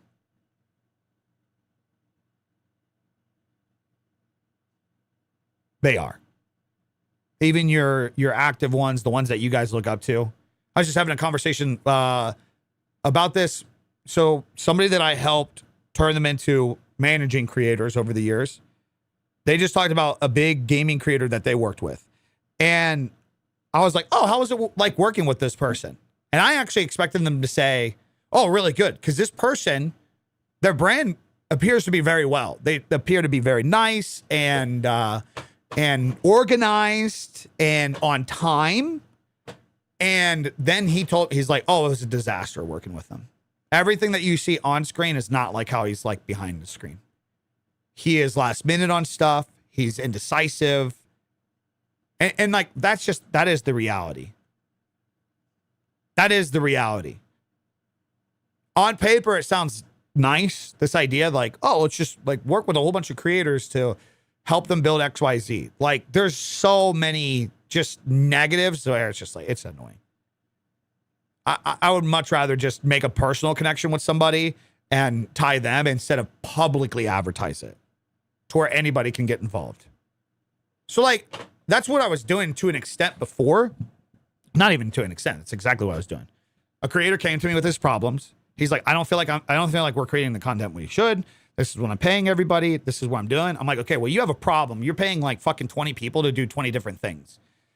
You should be budgeting one area where somebody else takes care of all that for you. That's what you should be doing. So that's what we did with them. And like, so basically it's just, they're the content creator. They have a large enough monthly budget, consolidated into one area. My job at that point is I talk to the editors. I talk to the thumbnail designers. I organize the content. Hey, so-and-so, we need to put this out this week. What do you think about doing this? Anything that you want to try. Hey, I want to try to do this. Okay, well, let's do that in a way that makes sense with your brand. That works. But because I can say, okay, I built a personal relationship with you. I know that you'll actually work at this. I know you'll show up with the right things, and I know the things that you won't do. When you generalize it and you allow people to like come in and use a service like that, you bring all their nasty habits in with it. And the bad thing is some creators have managed to become successful with hundreds of thousands of followers, leaning a little heavily on the winging it side. And when they're winging it and they create extra anxiety in their head, they start developing habits where it does that with the workflow of others. Hey, I need to get this brand deal done this week. Okay, let me reach out to you. Let's get it finished. Day one. Not answering because they're live for 10 hours. Okay, I'll reach out to you tomorrow. Okay, yeah, tomorrow I got time. Day two comes out. Oh, hey, so-and-so wanted me to get on early. I had to stream for another 10 hours. Okay, well, now you just wasted 2 fucking days out of the week. You need to get this brand deal done this week, but you just wasted 2 fucking days. Well, they're the creator. They have to be live. That's the justification. I had to be live. Stream was doing really well today. I just had to be live. Okay, well, I'm not working with you. That's a problem. I'm good. That's good. I'm good. You don't fucking show up, shut down, and organize your shit. How do you expect me to do everything for you? Can't do that. Can't fucking do it. Wish I could get brand deals way too small. Work on it, man. Roadcaster Duo is good.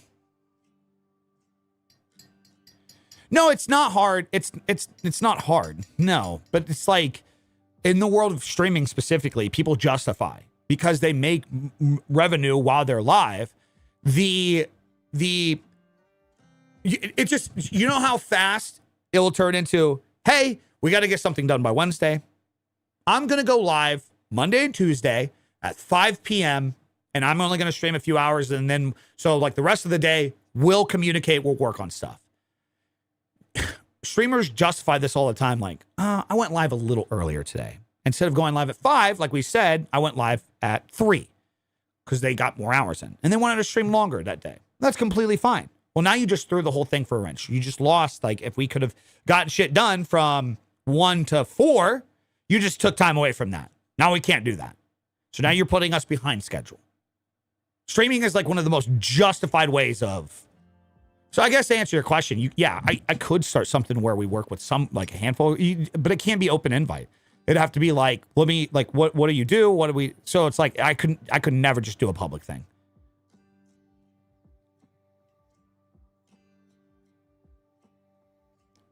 Happy Monday. If time allows, wondering your thoughts on the collaboration feature on YouTube videos. I haven't really messed with it. What's up, BZ? I haven't personally messed with it. I think when it comes to streaming, it's going to be kind of crazy. I am hosters, but not at this time. I don't care how much money it is. I'm not doing anything until I can give it the attention that it needs. I'm sticking with my routines and staying with things for now. Everything's doing very good. It's very easy during these times to get overly hungry, and then you get focused on another thing, and then the other thing starts to slack. I'm not doing that. I learned my lessons before. I'm staying the course right now. Staying the course, staying the rhythm, and then if it gets to that point, sure. But I'm just at the stage now where I don't feel bad. You know, if I don't do a review stream for the next couple of days and I have to put it off till the end of the week, it doesn't make me feel as bad. Once you start breaking the other threshold, you put I'm just putting unwanted pressure on my back. What the fuck was that? Busy. Wait, why? Wait, where did it just trigger that? Where did it just trigger that? Busy with the 5 gifted. You don't have to be doing that. Stop doing that. You've get that 162 subs in this channel. I appreciate it. Thank you. Thank you. Welcome to people over on the Kick side. Why didn't it actually do the animation? Yep, Big Dick Beezy over here. Beezy, hope the fam's doing good. Hope the fam's doing good. I use the XLR to bring the stream PC and audio and game PC audio, then mixing the audio levels between the game, Discord, voice systems, things like that. Yeah, you're talking about things that I don't even fucking... Out my window, brother. Out my window. I'm very, what is the phrase, guys? Is it analog? I like direct connect. I don't like all the fucking software and the things and whatnot. Dude, little man's good. Oh my God. Oh, okay. If you're not talking, okay. Yeah, no, continue to your chat. Continue your chat. You're good. You're good. I thought it was a me question. Dude, little man's good. Oh my God, dude. He's got a personality now. He does the whole, like, he gets excited when he fucking wrestles. Come here, Dad. I'm like, yeah, you little, I'll beat you up, little punk. Ah, dude, it's fucking insane. It's so addicting. Nothing makes you more emotional than realizing how fast time goes. Fuck, dude. Fucking sucks. Roadcaster Duo is is the GOAT now. Roadcaster Duo is good. Fuck, dude. I'm gonna be selling mine. If any of you guys are serious. If any of you guys want to buy one, fucking sell it to you in Discord. What do they go for? What would I sell it for? I got a Roadcaster Duo and a Roadcaster Streamer X. I'll be selling both of those. What are they brand new? Wait, what? Are they... Did they go up in price? There's no way. $450 fucking dollars now? Are you kidding me? I did not pay that much for that. Road Streamer X is $230. Oh, does it have... Wait, does it have RAM? Does it actually have RAM?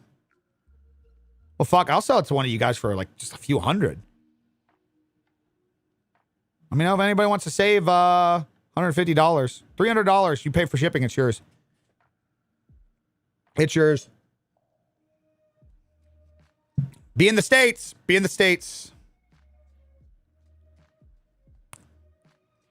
I think Elgato might be releasing a full interface soon. Elgato's killing it, man. Elgato is killing it. Oh, they did go. I was going to say, I did not pay no $450 for that Roadcaster Duo. So they sent me the original Roadcaster. And then I sold that to a buddy for like stupid cheap. And then I bought the Roadcaster Duo when I started my podcast. Failed that. You know what sucks is that podcast actually did really fucking well too. Should have just stuck with it, dude. Should have just stuck with it. I panicked. The first episode that I did on a podcast, I had Ben Jammins on. And Ben Jammins was literally sitting in my house when Megan came home and told me she was pregnant. So I was like, okay, well, I can't turn the loft into a podcast setup because we got to do the kit. Bro, it's crazy how much you overcomplicate things as a coming up to be a parent, and like none of that shit ends up happening. Dog, that motherfucker still sleeps in our room. Almost 2 years later. His bed's still in our fucking room. Our fucking room is huge. We still haven't converted the shit. Yeah, camera and light is both on my website. Both on the website. Actually still using the Rode Pod mic I won from your giveaway almost 2 to 3 years ago. Pat, let's go! Let's go! Oh, that's fucking great. That's great.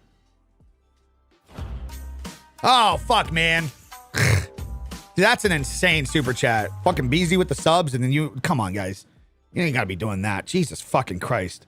$20 super chat. You're the reason I moved solely from TikTok to YouTube. Not good. Good move. One of your shorts got me off my ass to make the move. Good, man. Good. You having fun? You having fun? Good. Fuck yeah.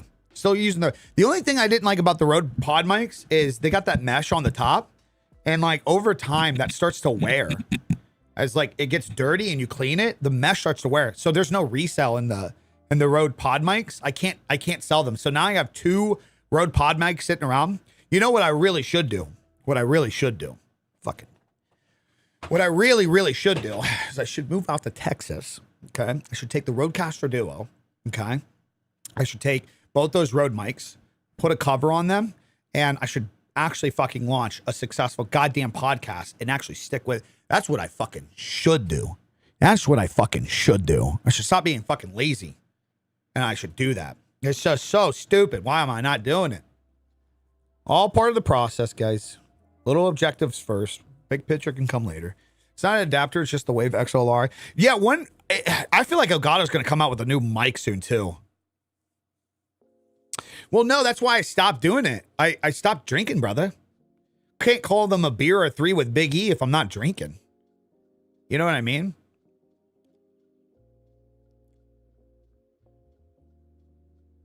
Know what I mean? You like that, Souls? Yeah, I was like, dude, I'm gonna bust out a little lens of mine today, just for fun, man, just for fun. Nothing crazy. I don't think this is gonna stay, especially because I'd have to dial in some different fucking settings. But I was like, you know what? For today. Yeah, I'm using OBS. Yeah. A coffee or 3 with Big E. Okay. Damn, that actually might not be bad. You know what? Would be fucking sick? Move out to Texas. Oh, wait. I don't think I can say it. Never mind. Can't tell you who's moving to Texas. Never mind. I don't think they've actually publicly announced it yet. Never mind. Anyways, go move out to Texas where a homie's going to be moving. Start a podcast with them. I've talked about it already. I've been leaning into the idea of 1 episode a week, just a stream like this where I bring somebody in. Wait, are you really? Where you text me where you're moving to? I don't mean that. We're taking a road trip out to Texas this summer to look at some areas. Nothing is official yet. I don't want to make this like an official thing, but Megan's, I'm like, guys, dude, oh my God. Let me tell you this. Let me tell you guys this. This is fucking insane. This is insane.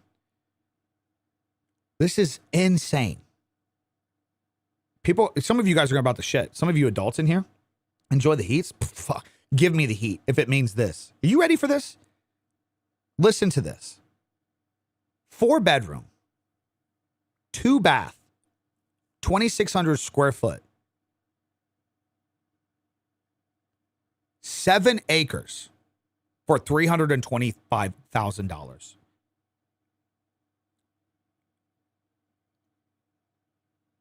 And it's a nice house. Listen to this. $500,000, 4 bed, 3 bath, 2.7 acre lot. That's already fenced in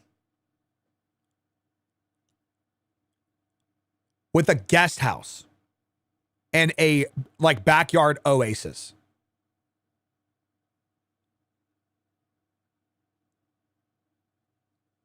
With a fucking guest house. Looking around Austin, Waco area. I've a couple places, San Antonio too. Now I get it, guys. Some people are like, yeah, but Big E, some of these areas, you got to understand you're in the middle of nowhere. Yeah. Yeah. So like my goal, guys, if we were to move to Texas, just north of Austin, that's it. That's literally the point. So if we move to Texas, it is Megan's not working. And we're going to get chickens, maybe a cow or something. And like my family's going to like live on the land. Homestead. Yep. It's to escape. Fucking like, yeah. You guys realize how expensive what I just mentioned would be in like even Ohio? Even Ohio, it's absurdly. I couldn't believe when I seen the prices in Texas. It was insane.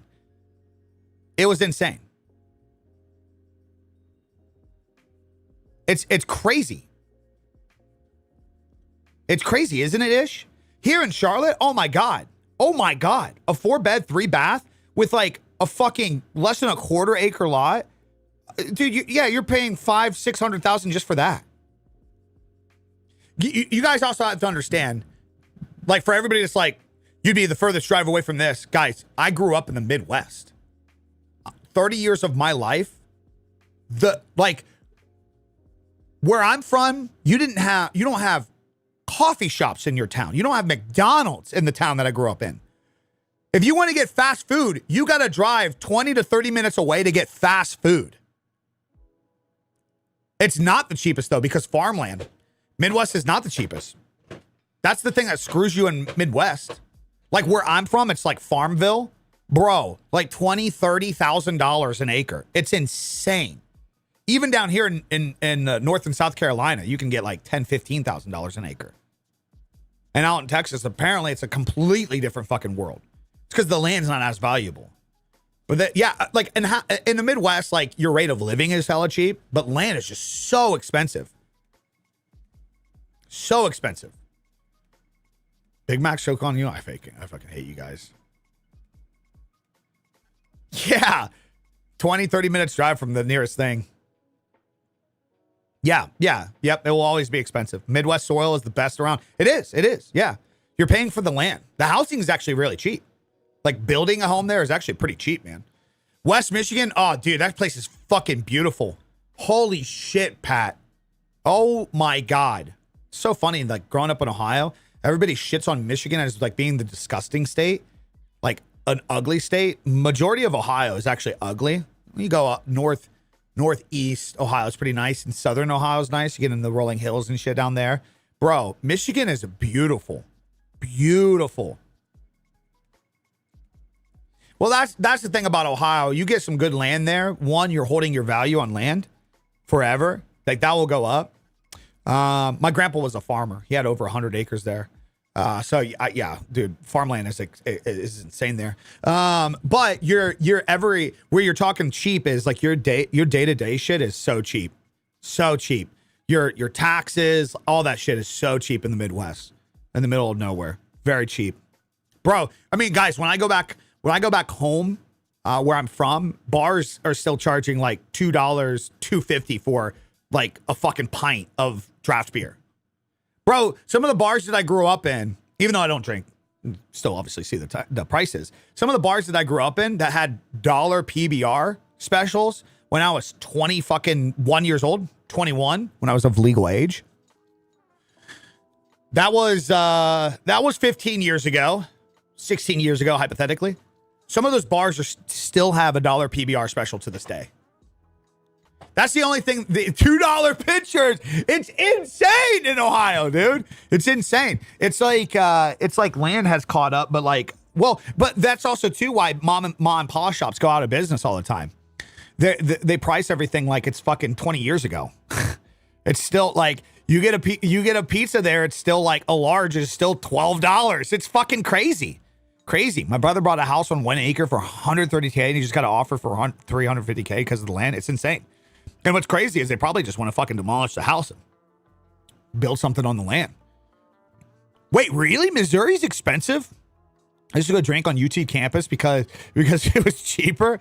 Oh my God. Hey, I used to run around like Bowling Green, Ohio and oh my God, the alcohol was so cheap. It still is. It's crazy. Crazy. PBR, Coors Light. What is the other thing up in Ohio? Yingling. That got actually more expensive as it got bought out. Trying to think of what else. BG was always a party, bro. Dude, those were my own stomping grounds, man. Those were my degenerate days. I pay it through. Guys, like let's put it this way. When we left Ohio, our mortgage was $385. Crazy. For a 3-bedroom, 1 bath, $385 a month was our mortgage. Insane.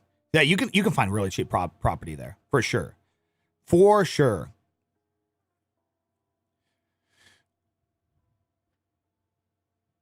These people don't know about Big Buttery Jesus. Wait, what do you mean? Yeah, it's crazy.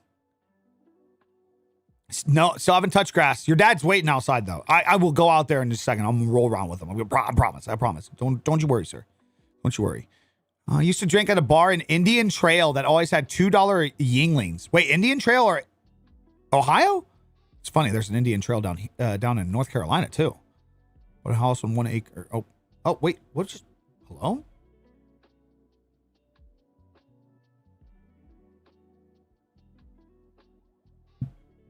Oh, you're talking about near Charlotte. What just happened to my YouTube chat on the thing? Wow, this literally just turned into a just chatting. I was actually curious of how just simple just chatting streams would do on this. Like, we're just shooting the shit. This is fun.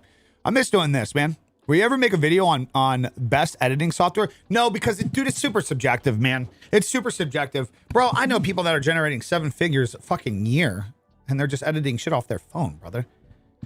Well, okay, that's not necessarily true. They're editing majority of their shit on their phone, and then they do special shit as well. That's like, yeah, they're editing higher end. Yeah, it's automatic to 740 because of the crop sensor. Or not the crop sensor, because of the squeeze. I'm using an anamorphic today for funsies. Getting that cinematic look. Hello there, Cell. Hello. Having a little fun. CapCut on PC is all I use. It's pretty fire. Yeah, I was actually blown away with how good CapCut is. Also, fun fact, on CapCut PC, you can use the LUTs that I just made. Do I gotta give any shout outs today? Jesus fucking Christ, you guys are insane. Now, shout out to you guys, man. Everybody that bought the LUTs and shit today. I Premiere for free till May. I'm dreading losing it. Maybe try DaVinci, brother. Maybe try DaVinci. Yeah, channel reviews are for the premium members. We are not doing reviews today. What question? What question? Oh, no, that's not the real one. The real one ran away from you a long time ago, brother. I was paying $800 for a 2-bedroom, 2-bath condo in Augusta, Georgia. Then I moved to MD. Oh my God. Oh, dude. That was the toughest thing when we moved. It's like renting for 5 times the amount. Oh, 1 second. Renting for 5 times the amount of what we were paying a mortgage was crazy concept, but I don't know, dude. It is what it is. It really is. DaVinci Resolve is insane. It's insane. I think Premiere is just really good for workflow. Like the templates and shit you can build in Premiere is really good.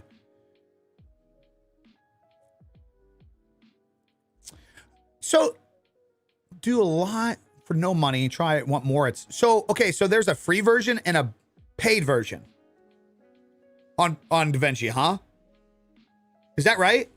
I've actually never used DaVinci. I just recommend it to people.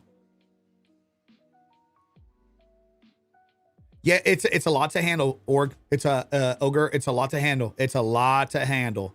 Interesting. Now, what are you getting out of the pro version of DaVinci that you don't get out of the regular? Is it resolution restriction? I imagine.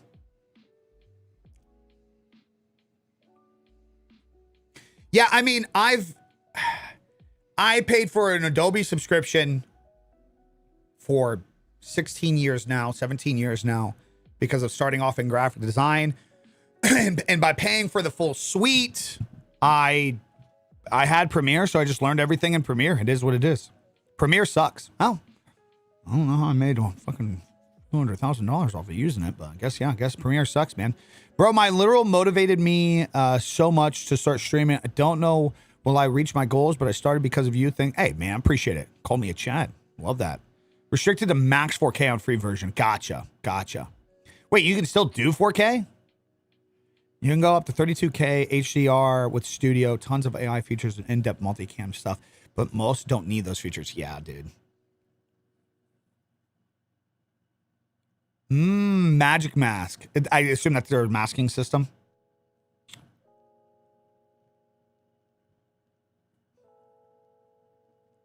Yeah, I used it from day one of transfer. I used to be Sony Vegas Pro.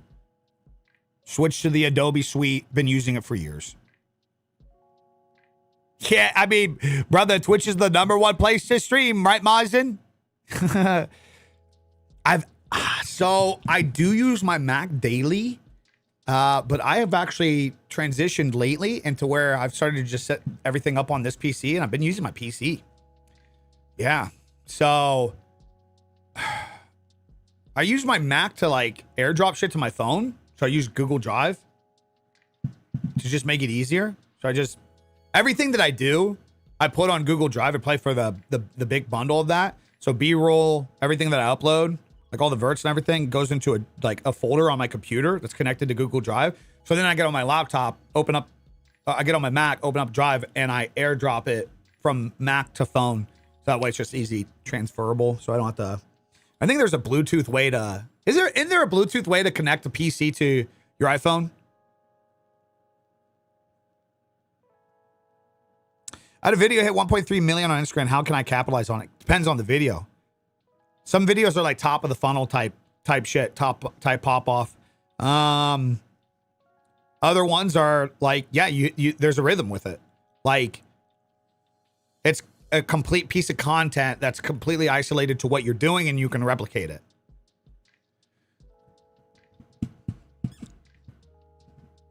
Oh, dude, Google Drive is just so slept on. It's built into Windows for Samsung phones. Ah, so not iPhones. These goddamn monopoly people. I have Google Drive on my phone, but when you go to do the download on your phone, it goes to files. Then you have to do, it's just another step in the process to where if you just airdrop it, it goes straight to your photos. And that's the fastest way to, so in the files, I think you can do upload to from there. I can't remember what the thing that was annoying about it. Files is fucking annoying. I don't know why they separate the difference. I hate that shit. So if you download something from your phone, from Google Drive, it goes into files.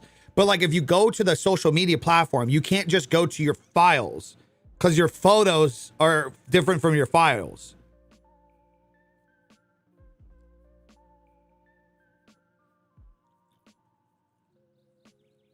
Yeah, files is so stupid. It should just, bro, if it's a video or a photo, just go to the goddamn same app. What are you doing, Apple? What are you doing?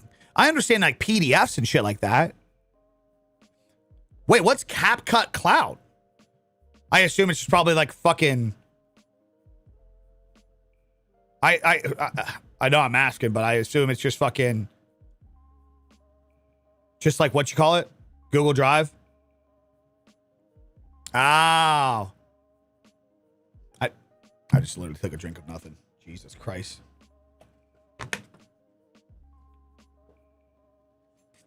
Too many editing softwares? Good. Good.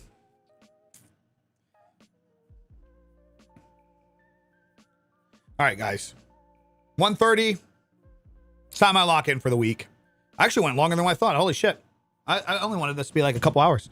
Hey, this was actually, I liked the end of this today. We like literally just chatted. This was cool. This was cool. I appreciate it, guys. Appreciate you guys being cool. I think once you get the stream going, you talk about the thing, and then you kind of move into that, you'll get the people that are just like, I mean, you get the trolls and shit, but I think most part, the impatient people kind of move on. And then you kind of see a group of people that are kind of the cooler ones. We'll call you guys the very sexually attractive ones. Very hung, very healthy group of individuals. You guys are the hung ones. The hung ones stick around. The hung ones stick around. Okay, BZ's, of course, got to be in here. I didn't say sexually submissive.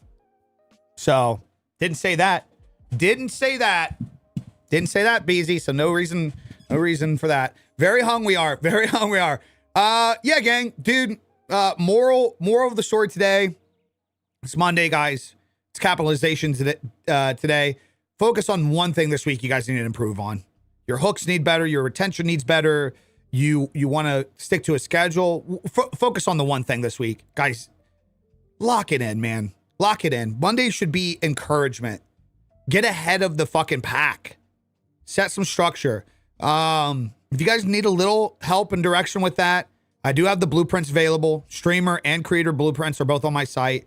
The LUTs are available on my site. The new ones and the old LUTs as well. Any of the gear that you guys got questions to, for free in the top bar, under gear, anything you guys need to find me on. It's all up on there. OnlyFans, it's all available. Guys, listen, at the end of the day, I know we like to be positive to an extent and like to push each other. Just remember, like, nobody's going to do the shit for you guys. Nobody's going to do the shit for you guys. Any of us. Nobody's going to do the shit for me. Nothing's owed to me. Nothing's owed for you guys. We got to show up. We got to do the shit. I'm getting that OF. You know what I mean? Get a good balance of structure, setting some goals, enjoying yourself, building a community that you would fuck with. I mean, this group right here is a prime example. If I did this last 2 years ago. Beezy actually came to that. If I hosted an event tomorrow, what I want is the audience that I'm trying to communicate with and talking with. Would these be the motherfuckers I would invite to an event? A cookout, a barbecue. I'd say a lot of you guys, I would. Yeah, I'd say a lot of you guys I would. Duff has had a beer with me. Beezy's got drunk with me before. Beezy got drunk as fuck. My first ever creator event that I hosted here in Charlotte. I invited a whole bunch of creators from around the states to come fly to Charlotte, and we went bar hopping and treated them for a little bit. And Beezy got drunk as fuck. I got drunk as hell too. It was very bad. Very, very bad. Very bad night. Very bad. It was a good time. But I mean, guys, that's personally my vibe. It should be your guys' vibe too. And it doesn't have to, like, we're talking about like the partying aspect. It's just a silly thing. Like, could we share stories around a fucking campfire?